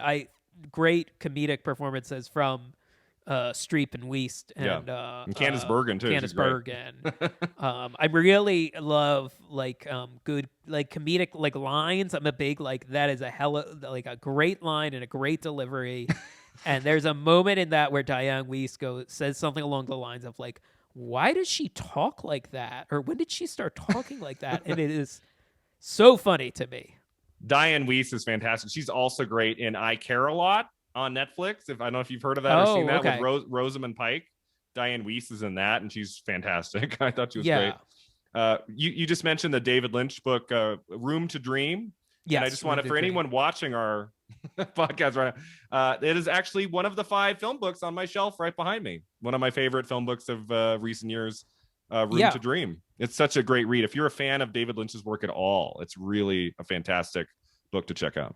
Yeah, I also really like his first book, Catching the Big Fish, and the audiobooks with him reading it are great. I just found his voice a very comforting presence in trying times. Yeah, his voice is great. I really hope there's one more movie in him. I don't think we're going to get another movie. I feel like the Twin Peaks return on Showtime was kind of a mini miracle, like getting 18 hours of a new David Lynch project. Well, I think there's film-wise, he's done. Yeah, I think maybe film-wise he's done, but I think there's a new series in production, whether it's more Twin Peaks or whether it's a totally new series. I believe I saw that, Oh, like, with a that would be code. so cool. It's like, this is a code name, sort of on the production trades or Yeah. something. What would David Lynch have done with Million Dollar Duck, do you think? I mean, I think the duck would have. Okay, I think the duck would have been maybe like a horrific, or the duck would have looked like the baby from Eraserhead. He would have insisted he had to control and mold the duck, because that is the big theme of Room to Dream, is that he is very hands-on with all of his works. Yep. And he has a tendency to start a relationship before the previous one is finished. Mm-hmm. Yep. But he is apparently so charismatic and so charming. Everyone's like, well, that wasn't great, David, but we forgive you. Have you seen David Lynch's G-rated Disney film? Oh, no. The Straight Story from Oh, 1999? no, Straight Story. No, that's on my list. It's so funny to think about it that way, but it is on Disney Plus, and it is a Disney movie. Yeah. Yeah. I was looking the other day on Disney Plus at the 90s, and I was like, well, they got rid of I don't know if it'll be back by the time this airs, but the Disney Through the Decades, it has been gone for the last few weeks. And so I've had to resort to like another website on my phone that I look at who has a list of all the movies, but they just got rid of that. I'm like, why? That was kind of like a work for hire one almost. Like someone else wrote the script, I think, or maybe his ex-editor or ex-partner wrote the script. But an interesting story, I think, was why he gravitated towards that. I do have that on my to-watch list. It's really great, and it feels like a David Lynch movie, even though it's obviously G-rated and very quiet and tender. It's still, there's still a little bit of him throughout the movie. You can really feel him as a part of it. I just kind of love that in his filmography of, I think, only R-rated films and a lot of dark material, that he has this quiet kind of drama with a fantastic lead performance by Richard Farnsworth, who got an Oscar nomination for it. It's just, I didn't see it till about 2-3 years ago. I finally watched it. It's really fantastic. Yeah, I have not gone back either and watched like his early television projects. Like there was one set at a television I've missed station, some of those too. Yeah, and there was something made about a hotel room for HBO, and there is some like short-lived kind of shows. Yeah, that they're on YouTube. I don't think they're good quality. Like they're not HD. Mulholland Drive is one of my favorite films, and I think like the pilot is online on YouTube or something, and I have no interest. I'm like, I don't want the final version of the movie to be ruined for me. I just want that movie, and I don't need to see the original pilot from '99 that has like scenes cut out and different. Like I'm good. An early movie I remember in high school that I had to go print out an explainer from the internet, because it was just a little over my head when it came out. I liked it, but I didn't know why I liked it. The other memory I have is printing out instructions, because I had the Memento special edition DVD that is like a puzzle to get to the movie. Yeah. And I immediately was like, this is so infuriating. Just tell me the path. Like, why did I think this was good? Yeah, I saw Memento and Mulholland Drive just within a few months of each other. They both came out in 2001. And that was like, I was 16, I think, when those came out. And it was just like, that was a great time. I was really getting into film and seeing adult movies. And those two really just blew my mind, and still do to this day. I think they're great. Yeah, I was pretty, as a teenager, low maintenance. I did not want a car. I did not care about a driver's license. I just wanted a DVD player and to go to Blockbuster every weekend. Oh, those were the days. Video stores. Now my only video store around here is the library. That's the only place you can like browse movies. You know? Yeah, oh, for sure. And the LA Public Library and the Burbank Library have the best movie collections I've ever seen. Oh, I bet. All those DVDs got to go somewhere, right? It is so thrilling. Yeah, well, I think they get I think the studios donate a lot. Oh, okay. And they probably buy a lot.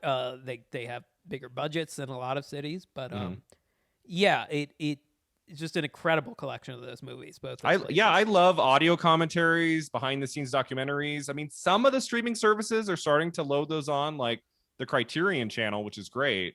but most of the streaming, it's just the movie. And when you get the DVD or the Blu-ray, oftentimes you get some amazing bonus features that you can't find anywhere else. Yeah, I mean, if you're kind of crawling through the wreckage like I am, like watching a lot of like, oh yeah, what was that? Like, you don't need it, but there are certainly very valuable commentaries Yeah. behind the scenes stuff out there. I would love to hear a director's commentary of Million Dollar Duck. I have a lot of questions. Yeah. I would just love to hear his take on it. Like, some commentaries where it's 20 years on and they're really honest is a lot of like listening to someone say, yeah, here's why this doesn't work. I love those kind. They're pretty rare, but occasionally like a screenwriter will do that. It's really fascinating. Yeah, I like, what's a genre of like clickbait article I do like is someone watches in 2020, 2021, someone watches the commentary of like a random movie and they're like, Affleck is really being very frank about this, or like, yeah, the I think Armageddon. that was, Armageddon. That's what commentary. It was. Mm-hmm. But then there was something else where like a big like Ronan Farrow broken news story was like, oh yeah, if you go back and listen to this actress does say like, yeah, I don't really want to talk about it, and it's just like, oh my gosh, the clues are there. Like oh, I don't want to talk about this situation. Let's move on to the next question. And it's like, oh, there it is. Like a few years ago, like nobody would have known. Yeah, or it's just like, yeah, I never really worked with Joss Whedon again. Don't worry about it. It's just like, oh, okay. The truth comes out a little while later. Sometimes it takes a few years. So my last question about Million Dollar Duck, Jason, is if they were to remake this in 2021 for Disney, how would it be similar? How would it be different? What do you think? How has the film landscape changed over 50 years? If they were to make this for Disney now, whether it was just for Disney Plus or whatever, like what do you think would be different about it? What would be similar? Okay, I think the Dean Jones character the family would still be broke. Okay. I think one of the characters would be like a gig worker, like driving for Uber or doing delivery services for Postmates. Would he be a scientist still? No, I think he would be I think it would be a millennium with a science degree, but he can only get gig work. Yep. Maybe the kid is like a YouTuber. Maybe the kid is more successful. The kid's lapping the parents. And then, I think maybe there's a celebrity element. Maybe like they're doing a lot of selfie videos with the duck. Maybe they're like, there's a lot of like hashtag $million duck. Maybe you call it hashtag $million duck. That would be in the actual title of the film. Yes. Would the duck still lay golden eggs, or would that just be tossed aside? I think it would still lay golden eggs. Like I think they would start spending the money immediately. I don't think you should have them face friction. That was the other thing. It didn't seem like they indulged enough with the gold before they faced consequences. They were just immediately met with like very boring bureaucratic hurdles. Mm-hmm. I'm kind of surprised that it hasn't been remade, considering how many of their older films have been remade. I feel like the title itself would get, parents and kids to watch it. Like if there was a new $1 Million Duck with let's say like a really good actor in the lead role, if they got someone really good and maybe a decent director, and it was like a Friday night Disney Plus premiere movie or something, like I feel like people would watch it, right? Would people just avoid it? I don't know. I feel like people would tune in. I think maybe you gender swap the roles, and the husband's an idiot. Yep. And the wife is the one chasing the duck. Mm-hmm. And it's Disney, so you make it Jennifer Garner. It's very charismatic. Like everyone loves Jennifer Garner. Yep. It's hugely popular. There was a great profile of her a while back. I think BuzzFeed did it, where it's like, hey, all those magazines in the supermarket that you don't really pay attention to that are free on the way out. Jennifer Garner's on the cover of all of those. Everyone from your hometown knows and loves Jennifer Garner. Jennifer Garner is one of the biggest stars in America, even though she's very picky because she mostly wants to raise her family nowadays. But she did those commercials, those credit card commercials, and then she does a couple movies a year. And everyone in your family, while you are at hopefully only for a little while, but I was going to say rest in peace, the ArcLight, or rest in peace, Alamo Drafthouse. While you are there watching, whatever exhausting indie movie, your family is watching Jennifer Garner projects. So I think you remake it with her. Okay. You couldn't get someone like a little bit bigger? You couldn't get like a Tom Hanks or a Julia Roberts? Well, then you're getting into like big star terror. I guess they've both done more streaming stuff recently. So another Turner and Hooch for Tom, but have it be a duck. Tom dips in and out of like the Disney pool. I feel like he'll play Disney or he'll play Disney, but won't really be in Disney film. Yeah. Yeah, I was trying to think about. I'm like, I just don't know how they would do this again. I mean, Jennifer Garner could do it. She could be on the poster, like her eyes big, her mouth open wide, and then you see the duck, and the duck's like winking at the. Like it could just be like really cheesy. I just feel like I don't know how you bring this into like the 21st century. It just feels so like old fashioned.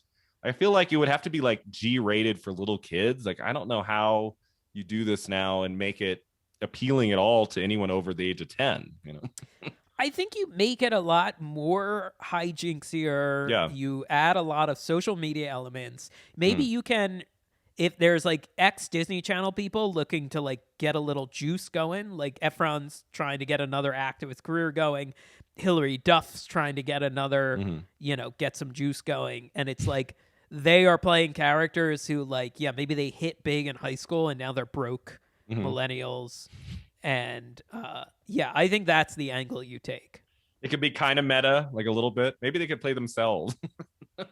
Yeah, and the villain, they could play themselves. Maybe the villain is like doofus boomer regulator who like has like 3 homes, and it's like, well, why don't they just pull them up by their bootstraps, Played by Josh Gad, right?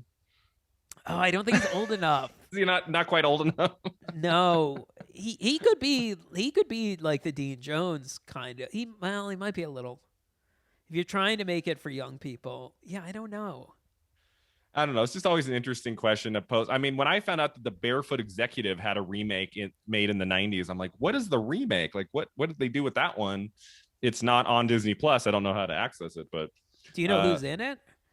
It's like Jason London, I want to say, was like popular on Party of Five in the 90s. It's not. It's directed by Susan Seidelberg, I believe is her name. She directed She-Devil with Meryl Streep and Desperately Seeking Susan with Madonna. Like she had some like big credits to her name. And then in 1995, she directs a remake of The Barefoot Executive for the Disney Channel.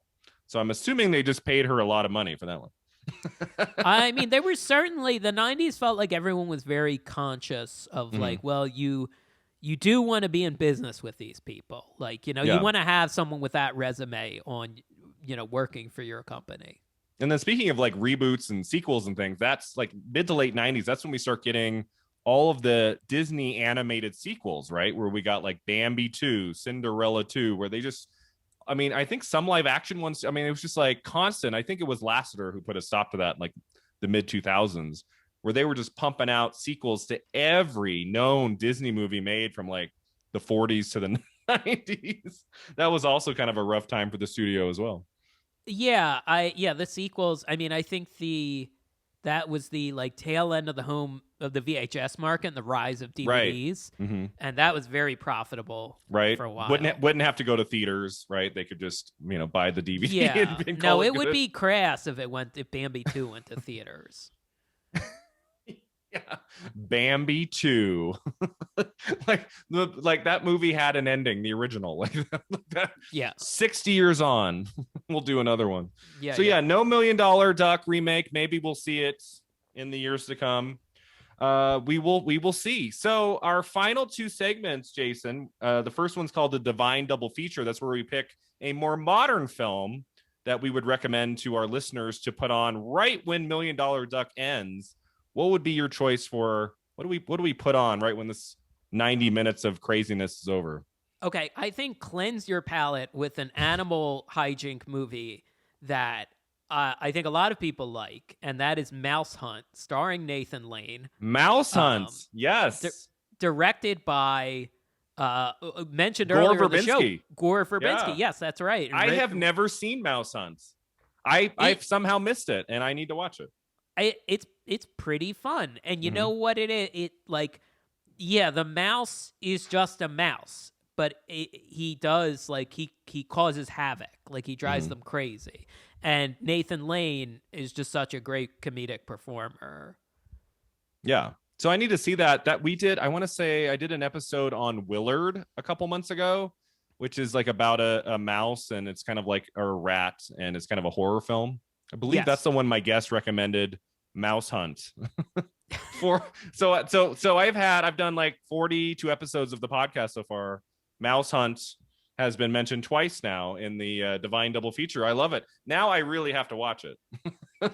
Yeah, I mean, I don't know what the budget was. To me, this feels like you always hear about, like, they don't make the $30 million, the $20 million comedy anymore. Yeah. Let's see on IMDb. Oh, 38 million, a little 38 pricier. million. That was the first fall season of DreamWorks, the Spielberg company with, Katzenberg and Geffen. That's right. It started with, I want to say, The Peacemaker with George Clooney in September of 97. And then we had a bunch like back to back, and Mouse Hunt was, I believe, their like first film for families. It was like a family film from DreamWorks at Christmas of 97.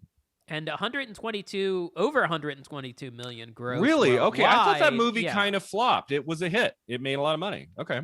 It seems like it. I mean, God knows what they spent an insane amount on marketing back in the day. And still to this day, you hear about like, well, the movie cost this much, and the marketing campaign cost exactly the same amount. And that's why it wasn't profitable.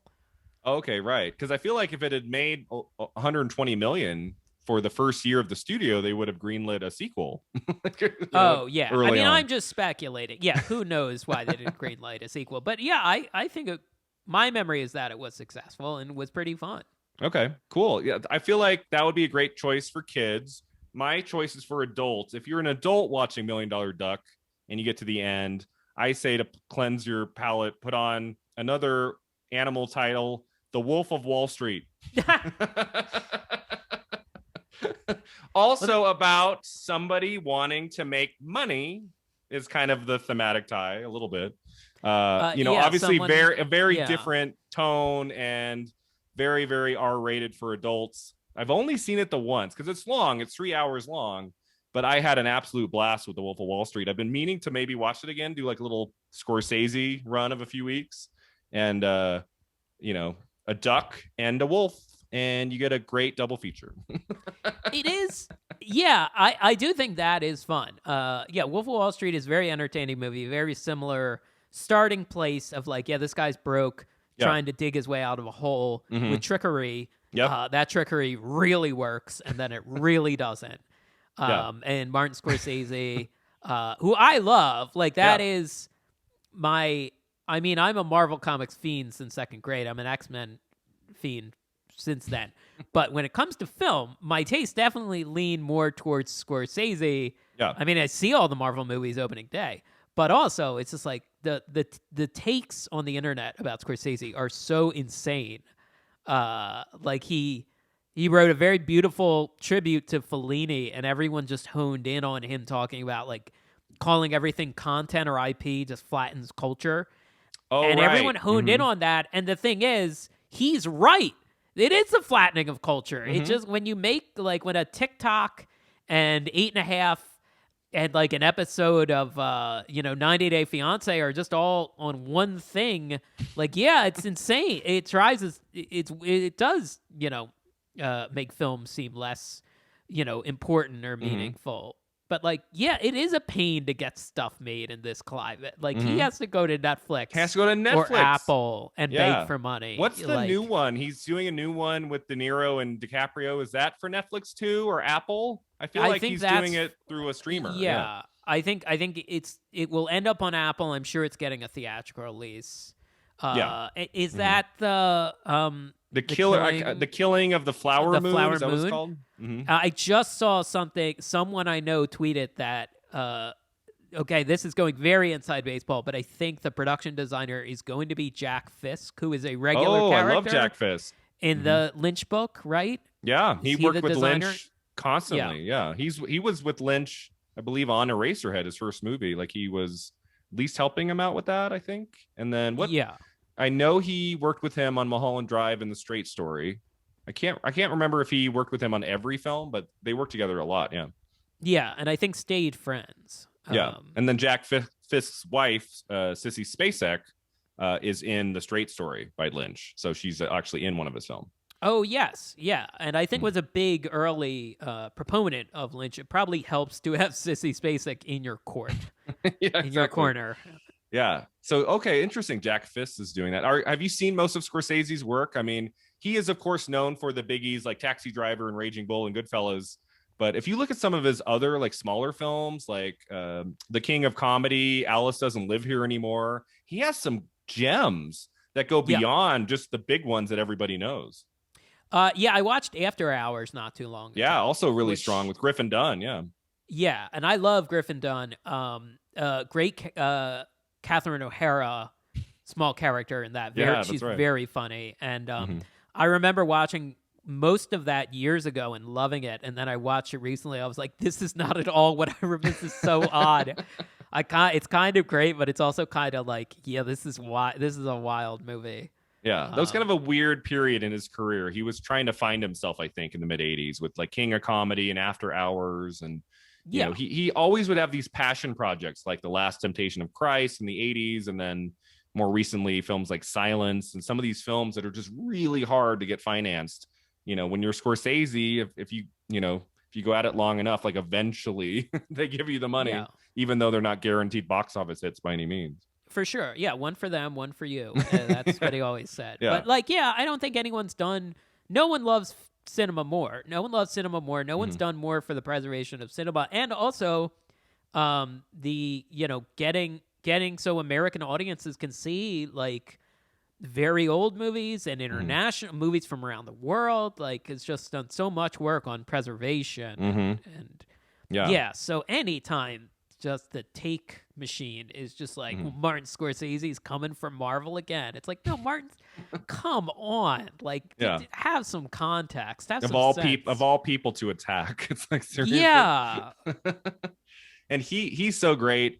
His first big film is Mean Streets, which came out in 1973. So I'm 2 years away. Like very soon on the podcast, we will get to Scorsese. He has a run starting with Mean Streets in 1973 of just some great films. So we'll get to him soon. So our final segment is called Beyond the Flick. That's where we take an actor or a director or a genre, incorporated with our film and talk about a little bit more in detail. So I wanted to end today by talking about Dean Jones and his career.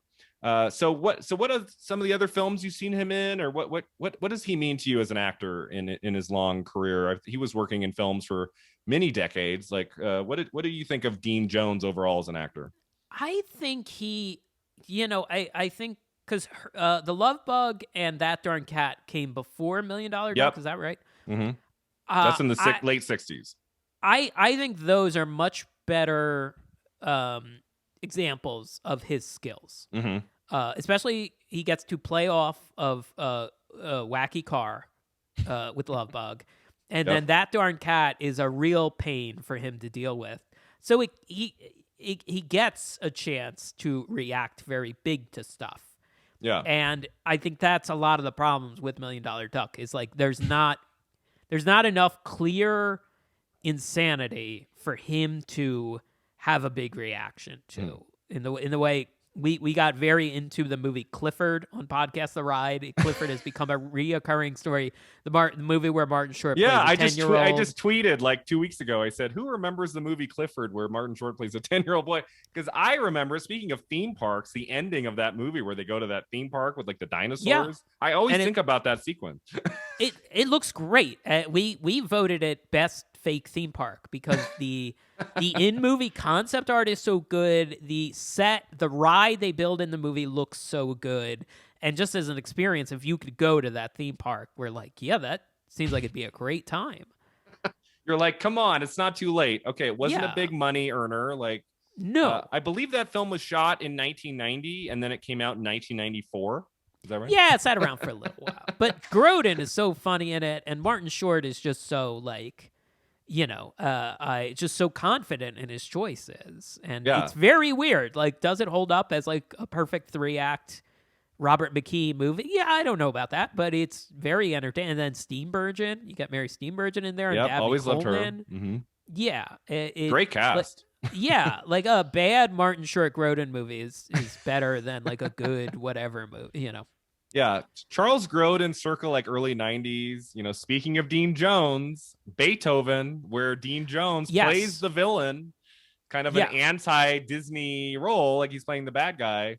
Charles Grodin in the early 90s in Clifford, in Beethoven, and Beethoven's Second. yes, And he is so fantastic in a small cameo in the underrated "So I Married an Axe Murderer" with Mike Myers.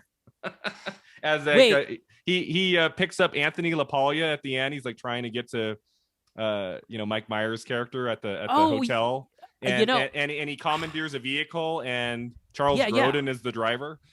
yeah.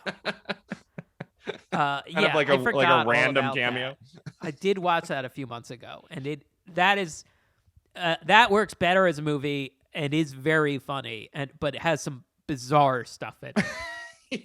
It just turns into like a slasher movie at the end. It's very strange, Yeah, but I enjoy it. Mike Myers is really great in that one. But yeah, so Dean Jones, I mean, outside of the Disney films and Beethoven, I don't know if I've really seen him in much. I looked up his IMDb filmography yesterday. I guess he plays a role in Clear and Present Danger, one of the Jack okay, Ryan films starring yeah, Harrison Ford. But I mean, yeah, he did not get like Oscar nomination style roles later in his career. I think he's really best known for the Disney film. yeah. You know what I saw he was in, and I was like, oh, I have that in a queue. I should watch it. And it's gone. I don't know why it just disappeared from HBO Max, but it's called Batman and Mr. Freeze Sub-Zero, Oh, and it was okay. the I've heard of that. second Batman animated series movie after Mask of the Phantasm. Oh, okay. Mm-hmm. And they had it on HBO Max, and then I went back and it's gone, and it's like I don't understand, like, because Phantasm's on there and the Batman animated series is on there, and every other animated Batman thing you could imagine is on there. So I don't know if it just something happened or they're like, This is oh, yeah, why I believe in physical media, because you can't count on the streamers to always have what you want to watch. no, You go on yeah. there, it makes no sense. Why would they not have that and have the other two? So I, stupid. yeah, Scott and I were talking about that when I was telling them about I was trying to explain Little Murders, Mm-hmm. and he's like, I had a similar experience where I had to go rent a copy of the original Heartbreak Kid with Charles Grodin. Yeah, 72. Because Mm-hmm. it's not really up anywhere, Yeah.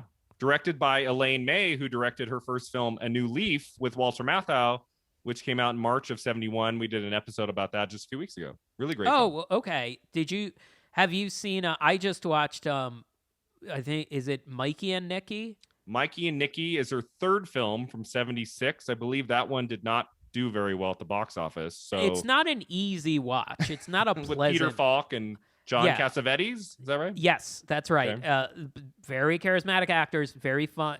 You love to watch the two of them, but it's just like they're both low-level mobsters, and it's like, oh, it's a real drag. It's long. It's another one that kind of feels longer than it is. It's an interesting time capsule of New York in that time. And again, it's hard to not like Peter Falk and John Cassavetes is so twitchy in it, and I think that was always kind of one of his speeds. But man, it's a drag. It's sad. It's interesting. It frustrates me because her first two films were big hits, and then the third film, which you just talked about, didn't do very well. And then she just like couldn't direct for a decade, and then Warren Beatty gives her Ishtar, which is one of the most notorious film flops, film disasters of all time, and that kind of put an end to her directing career. It's kind of frustrating. I wonder if Elaine May were a man, if she has one flop here and there, it's not going to derail the entire film career. Brian, I was going to say exactly the same thing, because how many flops did Beatty have? And just keeps getting chance after chance. And like, yeah, Elaine May. I haven't read the Mike Nichols book yet, but it's so I know good. their relationship also got very complicated, working and personal. Him and May. But yeah, think about how many duds those two churned out. And they're just legends. And Elaine May has done like also tons of amazing work. And I mean, Warren Beatty's an interesting case in that really after Bonnie and Clyde, he doesn't make very many films as an actor, as a director, but then he's like considered one of the legends in Hollywood history, gets the AFI Lifetime Achievement Award. And it's like, I mean, I guess it's just based on a few select really important films, but it's not like he's got this like long list of classics by any means. Well, he's also just around. He's just a guy who's around and charismatic and sleeps with everyone, and until he met Annette Bening. That's at right. least his last film is not Town and Country. I was nervous that was going to be the last one, but he did do one more, which was like just a little bit better than that, and that was Rules Don't Apply in 2016. So is that the Howard Hughes one? The Howard Hughes one where he plays Howard Hughes as an older man, and it's really more of like a love story between like two younger people, like in classic Hollywood, and a great cast in it. It was like, I'm like, well, at least he didn't go out on Town and Country from 2001, which celebrating its 20th anniversary. Oh, okay. Yeah, that's right. Yeah. Well, I felt very old the other day. A movie shot in 1998, and it came out in 2001. And yet that's not it's never a good sign of like, oh, this is going to be a great movie. It is a good sign of like, this is going to be interesting. Let's see. I believe it costs. There's another great book about Warren Beatty. I think it's called Star by Peter Biskind, who also wrote Raging Easy Rider, Raging Bulls. He wrote a biography about Warren Beatty, and there's like 2 or 3 chapters about the making of Town and Country that is just so fantastic. Like, I love reading about, like movies that just derail from the get-go, where everything goes wrong. It's such a fascinating read.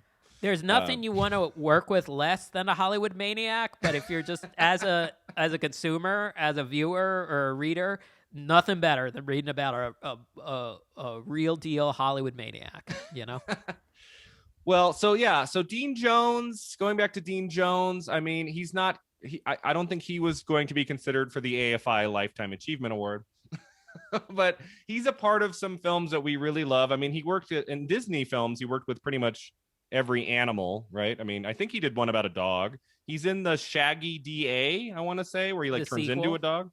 I think he's in the sequel. What Fred Murray, is that the guy who was in like some of the earlier Disney films? Fred McMurray is in The Absent-Minded Professor. And what was the first Shaggy? It was just the Shaggy Dog. The Shaggy Dog, okay. yeah. So that's around 1960. I feel like before Dean Jones, we get McMurray for a few years. Dean Jones is not Fred McMurray, and he's not Jason Robards, but he does seem like he is aged by cigarettes. Like you can smell this, you can see the cigarettes in his face. Yeah, because Dean Jones, he's in That Darn Cat, $1 Million Duck, The Horse in the Gray Flannel Suits, The Shaggy DA. He's in a lot of animal themed movies. And then late in his career, he appears in the 1997 remake of That Darn Cat with Christina Ricci. And that's a lot. Yeah, that's fun. And she had a great 90. I've been on a real movies kick. Like I watched Addams Family and Addams Family Values. Values is great. I love she is so funny in Addams Family Values. Like when you see someone that young with such a grasp of comedic instincts, she's just so funny. I mean, Raul Julia and Angelica Houston, yes, obviously they're great. Christopher Lloyd, but young Christina Ricci in that movie just kills it. And, she had an interesting career, too, because in 97, I would say That Darn Cat was her final film, like, for a younger audience. And then that same year, she's in The Ice Storm. And then she started appearing in more adult films, like Buffalo 66 and The Opposite of Sex. And she had a run of, I want to say, 3 to 4 years where she was doing some really interesting films. I can't say I've seen her in much lately, which disappoints me because I really like her as an actress. But she definitely had a run there for at least a few years doing great stuff. Yeah, I think she did a mini-series where she played Zelda Fitzgerald. Oh, right. I heard of that. For Netflix? Something like that. Or maybe it was Netflix Amazon. It might have been Amazon Prime. Yeah. If it was made for Amazon Prime, it's just memory hold for me. It just I've never really had it. So stuff comes and goes, and I just don't catch it. If Yeah. it's on Amazon But Prime, I feel think like. the last major project he was in was the 1997 That Darn Cat. After that, he's in a couple things, but I think that was kind of the last big one. Yeah. So if you had to pick like your 2 or 3 favorite Dean Jones movies, what would be your favorites? Oh, I think it's Love Bug and That Dark Cat. Yeah. I think there is merit to some of the earlier to the like 60s 50s 60s Disney live action stuff. Mm-hmm. And I think in the history of film it is interesting to look at. Do I think maybe they are the live action studio with the most duds? Yeah, maybe. And that's what happens when you pigeonhole yourself into like family comedy, specifically one style of family comedies with very little deviation from it. Yeah, exactly. Yeah, I mean, I'd probably put That Darn Cat at number 4. I mean, did you see that when you were a kid? For some reason, I never saw That Darn Cat as a kid.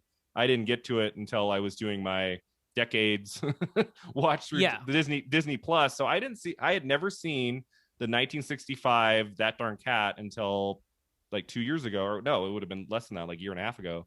And it was amusing. It was fine. I wasn't like in love with it. It's fun.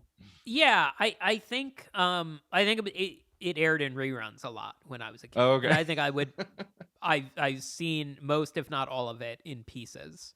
Okay. I have not rewatched it as an adult. I as a rule don't rewatch a lot of stuff. Okay. Because there's so much I haven't seen. But every Yeah, now and that's then, where I am too.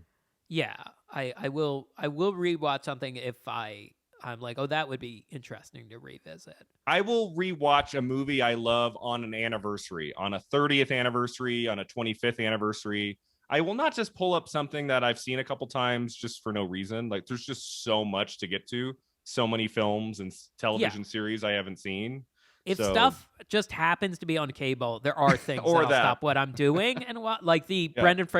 the first two Brendan Fraser mummies. Oh yeah. Um, Yeah, this we watched The Mummy. I want to say it was like a half hour in. I would say in the yeah last 4 or 5 months on TV, and I just watched it the rest of it. Like yeah it's a lot of fun. 5, 6, 7 Fast and Furious 5, 6, 7.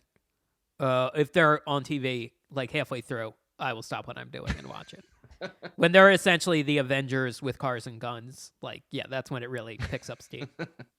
Are they going to space in the 9th film? I feel There, like it does they have seem go to space. imply they're going to at least the upper atmosphere. I thought they were going to save that for the 10th one, but maybe it'll be in 9, at least for a little bit.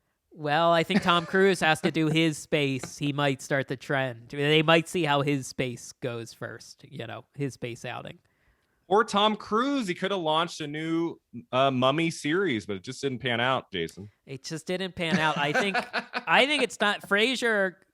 Brendan Fraser has been doing some interesting TV work and Doom Patrol, and my dad told me I had no idea. Like Epix makes a lot of original shows, and I don't really catch a lot of those. But like I think they're doing. There's one called Condor, which is a remake of that. Is it Condor? 3 Days of the Condor? Is that 3 what it's Days in the called? Condor, the film with Robert Redford and Faye Dunaway Yeah, from there's the 70s. there's a Prestige TV adaptation of it, starring Oh, okay. Brendan Fraser in it right now. Brendan Fraser's doing that. Yeah, Okay. that's right. And Yeah, I haven't seen him in a while. I think it's time for a Brendan Fraser renaissance. Absolutely. I think he got a raw deal in a lot of ways, but I think Uh-huh. it's time for him to have his uncut gems. Moment. Yes. That was Yeah. my favorite film performance of 2019 was Adam Sandler in Uncut Gems. I thought he was just amazing in that movie after such a long stretch of time where he was, it still is a little bit now. It's For just kind of sure. doing these Netflix movies where he just shows up and goes on vacation. Hey, don't Uncut sleep on Gems. Hubie Halloween. Hubie Halloween has a lot of charm and a great supporting That cast. one of the Netflix films, I've seen 4 or 5 of them. That was the best by far. I thought he got a good cast for that one. It was fun to see him with Julie Bowen again. My favorite Adam Sandler comedy is Happy Gilmore, so it was fun to see them together again in a movie. It'd been a long time. That one was okay. I actually kind of like that one, Yeah. but some of the other ones not so much. So my 3 favorite Dean Jones movies, I would pick one of my discoveries on Disney Plus has been Blackbeard's Ghost with Peter Ustinov and Dean Jones. It came out in early '68, I want to say, the same year as Love Bug. A lot of fun. It's got kind of a supernatural element to it. got a little bit more of a creative story to it than some of these other, Disney live actions at the time. And then number 2, I would put Beethoven, which came out in 92. I remember in 92, 93, I was going to all sorts of movies. And that was definitely a VHS set I played over and over when it came out was Beethoven. And I want to say that was probably my introduction to Dean Jones was Beethoven. But that one's a lot of fun. And then if I had to pick a favorite, I think easily the pick would be The Love Bug from late 68. That's such a fun movie. The sequels, some of them are okay. I tried to watch the Lindsay Lohan version. that one, I mean, Michael Keaton's in it. I mean, it's got some good people in it, but I think of the Love Bug universe, the original is so fantastic. It has David Tomlinson, I believe his name is, from Mary Poppins and Bedknobs and Broomsticks. He's the villain of the original Love Bug. He's great. And just a really solid cast. The comedy lands. It's a lot of fun. Like, of the late 60s, early 70s live action Disney era, I feel like Love Bug is kind of at the top, right? I feel like that's like the best of that bunch of those films. Purely live action without any animation. I feel like that's one of the better ones. If you haven't seen it in a long time, check it out. I will. All of those sound much better. I mean, obviously, I was the correct age for Beethoven too. But I think that some of the live action stuff that might be better Disney wise in the catalog, if they can lean on the genre tropes, they can lean on supernatural, fall back on supernatural stuff, rather than straight screwball comedy. Love Bug is good, but Blackbeard's Ghost, it's like, oh yeah, that sounds more appealing than than the Duck.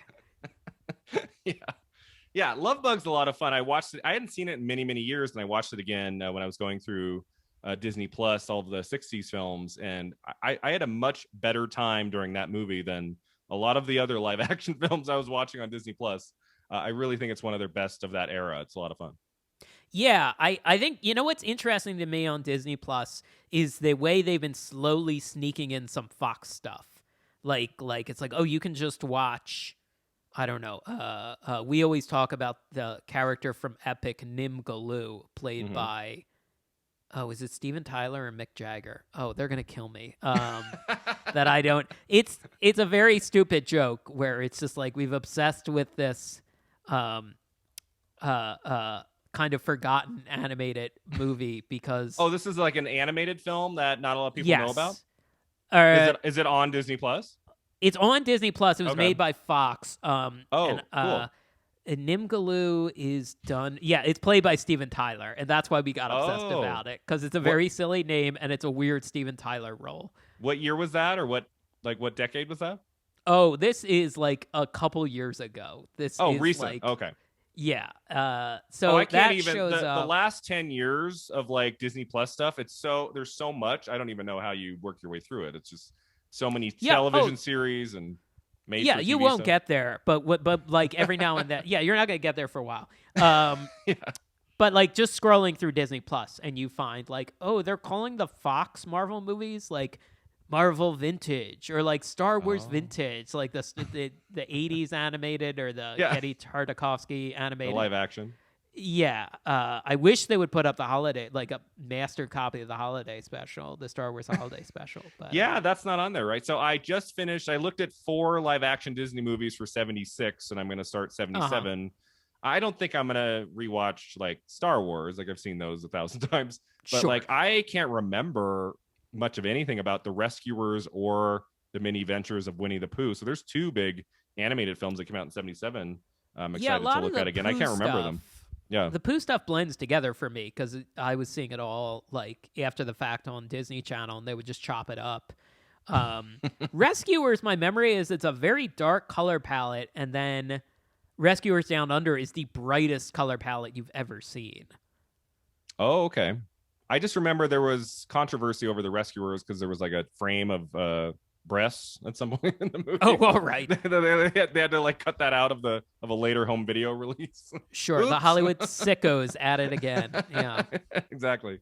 But coming up here, we have some fun ones. There's one like Candle Shoe with Jodie Foster, and as you said, The Black Hole. which I don't think I've Yes. ever seen that. That came out in 79, I want to say. So, and then the 80s are going to be fun. Like there's a lot of crazy 80s Disney stuff I have never seen. So I'm excited to Yeah. get there too. All right, Jason. Well, that takes us to the end here. If you could, share with our listeners like where they can find you online, and if you could talk a little bit more about Podcast The Ride and where they can find your podcast, that would be fantastic. Oh, sure. Yeah, you can find me on Podcast The Ride, wherever you get your podcast from. I'm on Twitter at Jason Sheridan. I am trying to not spend every waking hour on the internet and watch more movies and read books. But Yes. I'm on Twitter and Instagram, and then Podcast The Ride also on Twitter and Instagram. And as I said, wherever you get your podcast, we're on Patreon. So the it's a comedy podcast about theme parks, and the big rides are on like our main feed, and then on the second gate, our Patreon feed, we go for the more like the weirder rides, the more obscure rides. And as the show has gone on over years, we've definitely branched out into theme park adjacent stuff. Your Chuck E. Cheese's, your McGruff and his musical career, McGruff the Crime Dog, of course, and then just our own like kind of fascinations, shopping malls and stuff adjacent, like I said, next to theme parks. And at a certain point, the argument can be made that like, well, if you use the lens of theme parks, you realize a lot of theme park like culture is theme parks. Or my co-host Mike Carlson says like you can look at a lot of stuff through the lens of like professional wrestling as well, and like I think both elements of culture feed into it, and then it feeds into larger culture. And that's the sort of stuff we get into. And then like most podcasts, it's a couple of comedians talking. There are 3 comedians talking, not a few comedians talking. Are you planning to go back to Disneyland soon when they reopen? I know it's been a long. I mean, it must have been hard for the 3 of you, right, to not be able to go to theme parks for the last year plus, right? It's been a hard time. Yeah, I mean, it's been hard not to go anywhere. Certainly hard not to go to theme parks. Thankfully our show is a lot of commentary and like, historic, analysis and stuff and picking apart rides. So, I'm looking to get back. Disneyland tickets just went on sale today, and I think Scott was texting he had been in the queue for over 9 hours. Okay. So yeah, we're recording this episode in mid-April. By the time this drops in June, I feel like it'll be maybe a little bit easier by then to get tickets, but it's still probably going to be just California, people who live in California. I don't know if they're going to open it to the whole country. Yeah, that's months. Right. Opening day is already filled up. Friends have gotten through. They were in the digital waiting room for like 5 or 6 hours, and I was a little under the weather. I was telling you, I was a little under the weather today, so I was definitely not spending my precious energy waiting in a digital queue. Disney and Universal, they use a lot of contractors, so sometimes their websites don't work super well. And then they spin it as like demand is through the roof, and it's like, well, also your website doesn't work. So it's 6 a little of one, a little of the other, Yeah, exactly. But yeah, I'm a huge fan of your podcast. I've been listening to it from the beginning. There was like a period where I wasn't listening to any podcast at all. So I said this to Scott recently. He thought this was funny. I'm listening to almost every episode of your show, but I'm 2 years behind. Oh, that's fine. I mean, you'll be able to see my pet obsession. Like, I don't know. I got very into the idea of like, oh God, the flattening of culture is really bad. And yeah, just whatever book I'm reading at the time. Like, yeah, when you get caught up to early 2021, yeah. I will occasionally listen to a new episode, like I just did for your new one that was where you guys were actually together in the backyard. But I am trying, especially any of the theme park attractions that you're talking about that I love. I'm really trying to catch them all. And I listened to the entirety of the City Walk saga, so that took me a while. Oh, thanks. Yeah, that's a good example of our whole deal. That is a 19-part saga. Yeah. Now, with an asterisk, like there's a hidden part 20 a couple years later. The 19-part saga about the outdoor shopping mall next to Universal Studios Hollywood, which actually turned out to be a great revealing look. It was interesting for me to learn about like evolving consumer tastes and like what massive corporations think our tastes are. And, it's so funny to think about when City Walk first opened, it was this controversial, like, they're building this gated city on a hill. Like, what does this say about urban design and neighborhood design? It's like, I don't know, man. I think you might be reading too much into this. Yeah. But I still feel like my favorite Podcast Right episode is your 2-hour plus chat about the parking garage. Oh, thanks. Which was so great. I was like, I remember driving. I had a long drive, and I'm listening to that, and I almost didn't put it on. I'm like, a parking garage, and it was so fascinating. Every moment of that episode, I couldn't believe it. So I don't know how you guys did it, but that might be my favorite episode, is about a garage. A lot of stuff starts out as a joke amongst us, and then we actually do it and commit to it. And that was another one where you learn about, like, what do you do with thousands of people and thousands of cars every day who come to one of the most popular vacation destinations on Earth? What does the city think about this? What do they have to say about this? And so you end up in interesting territory. Exactly. So thanks again for being here, Jason. This has been such a thrill to have you on Film at 50 today. And thanks to all of you for listening. You can catch us online at filmat50.com. And we're on Facebook, Twitter, and Instagram. And if you can go to Apple Podcasts, give us a 5-star review. Until next time, remember, 50 never looked this good.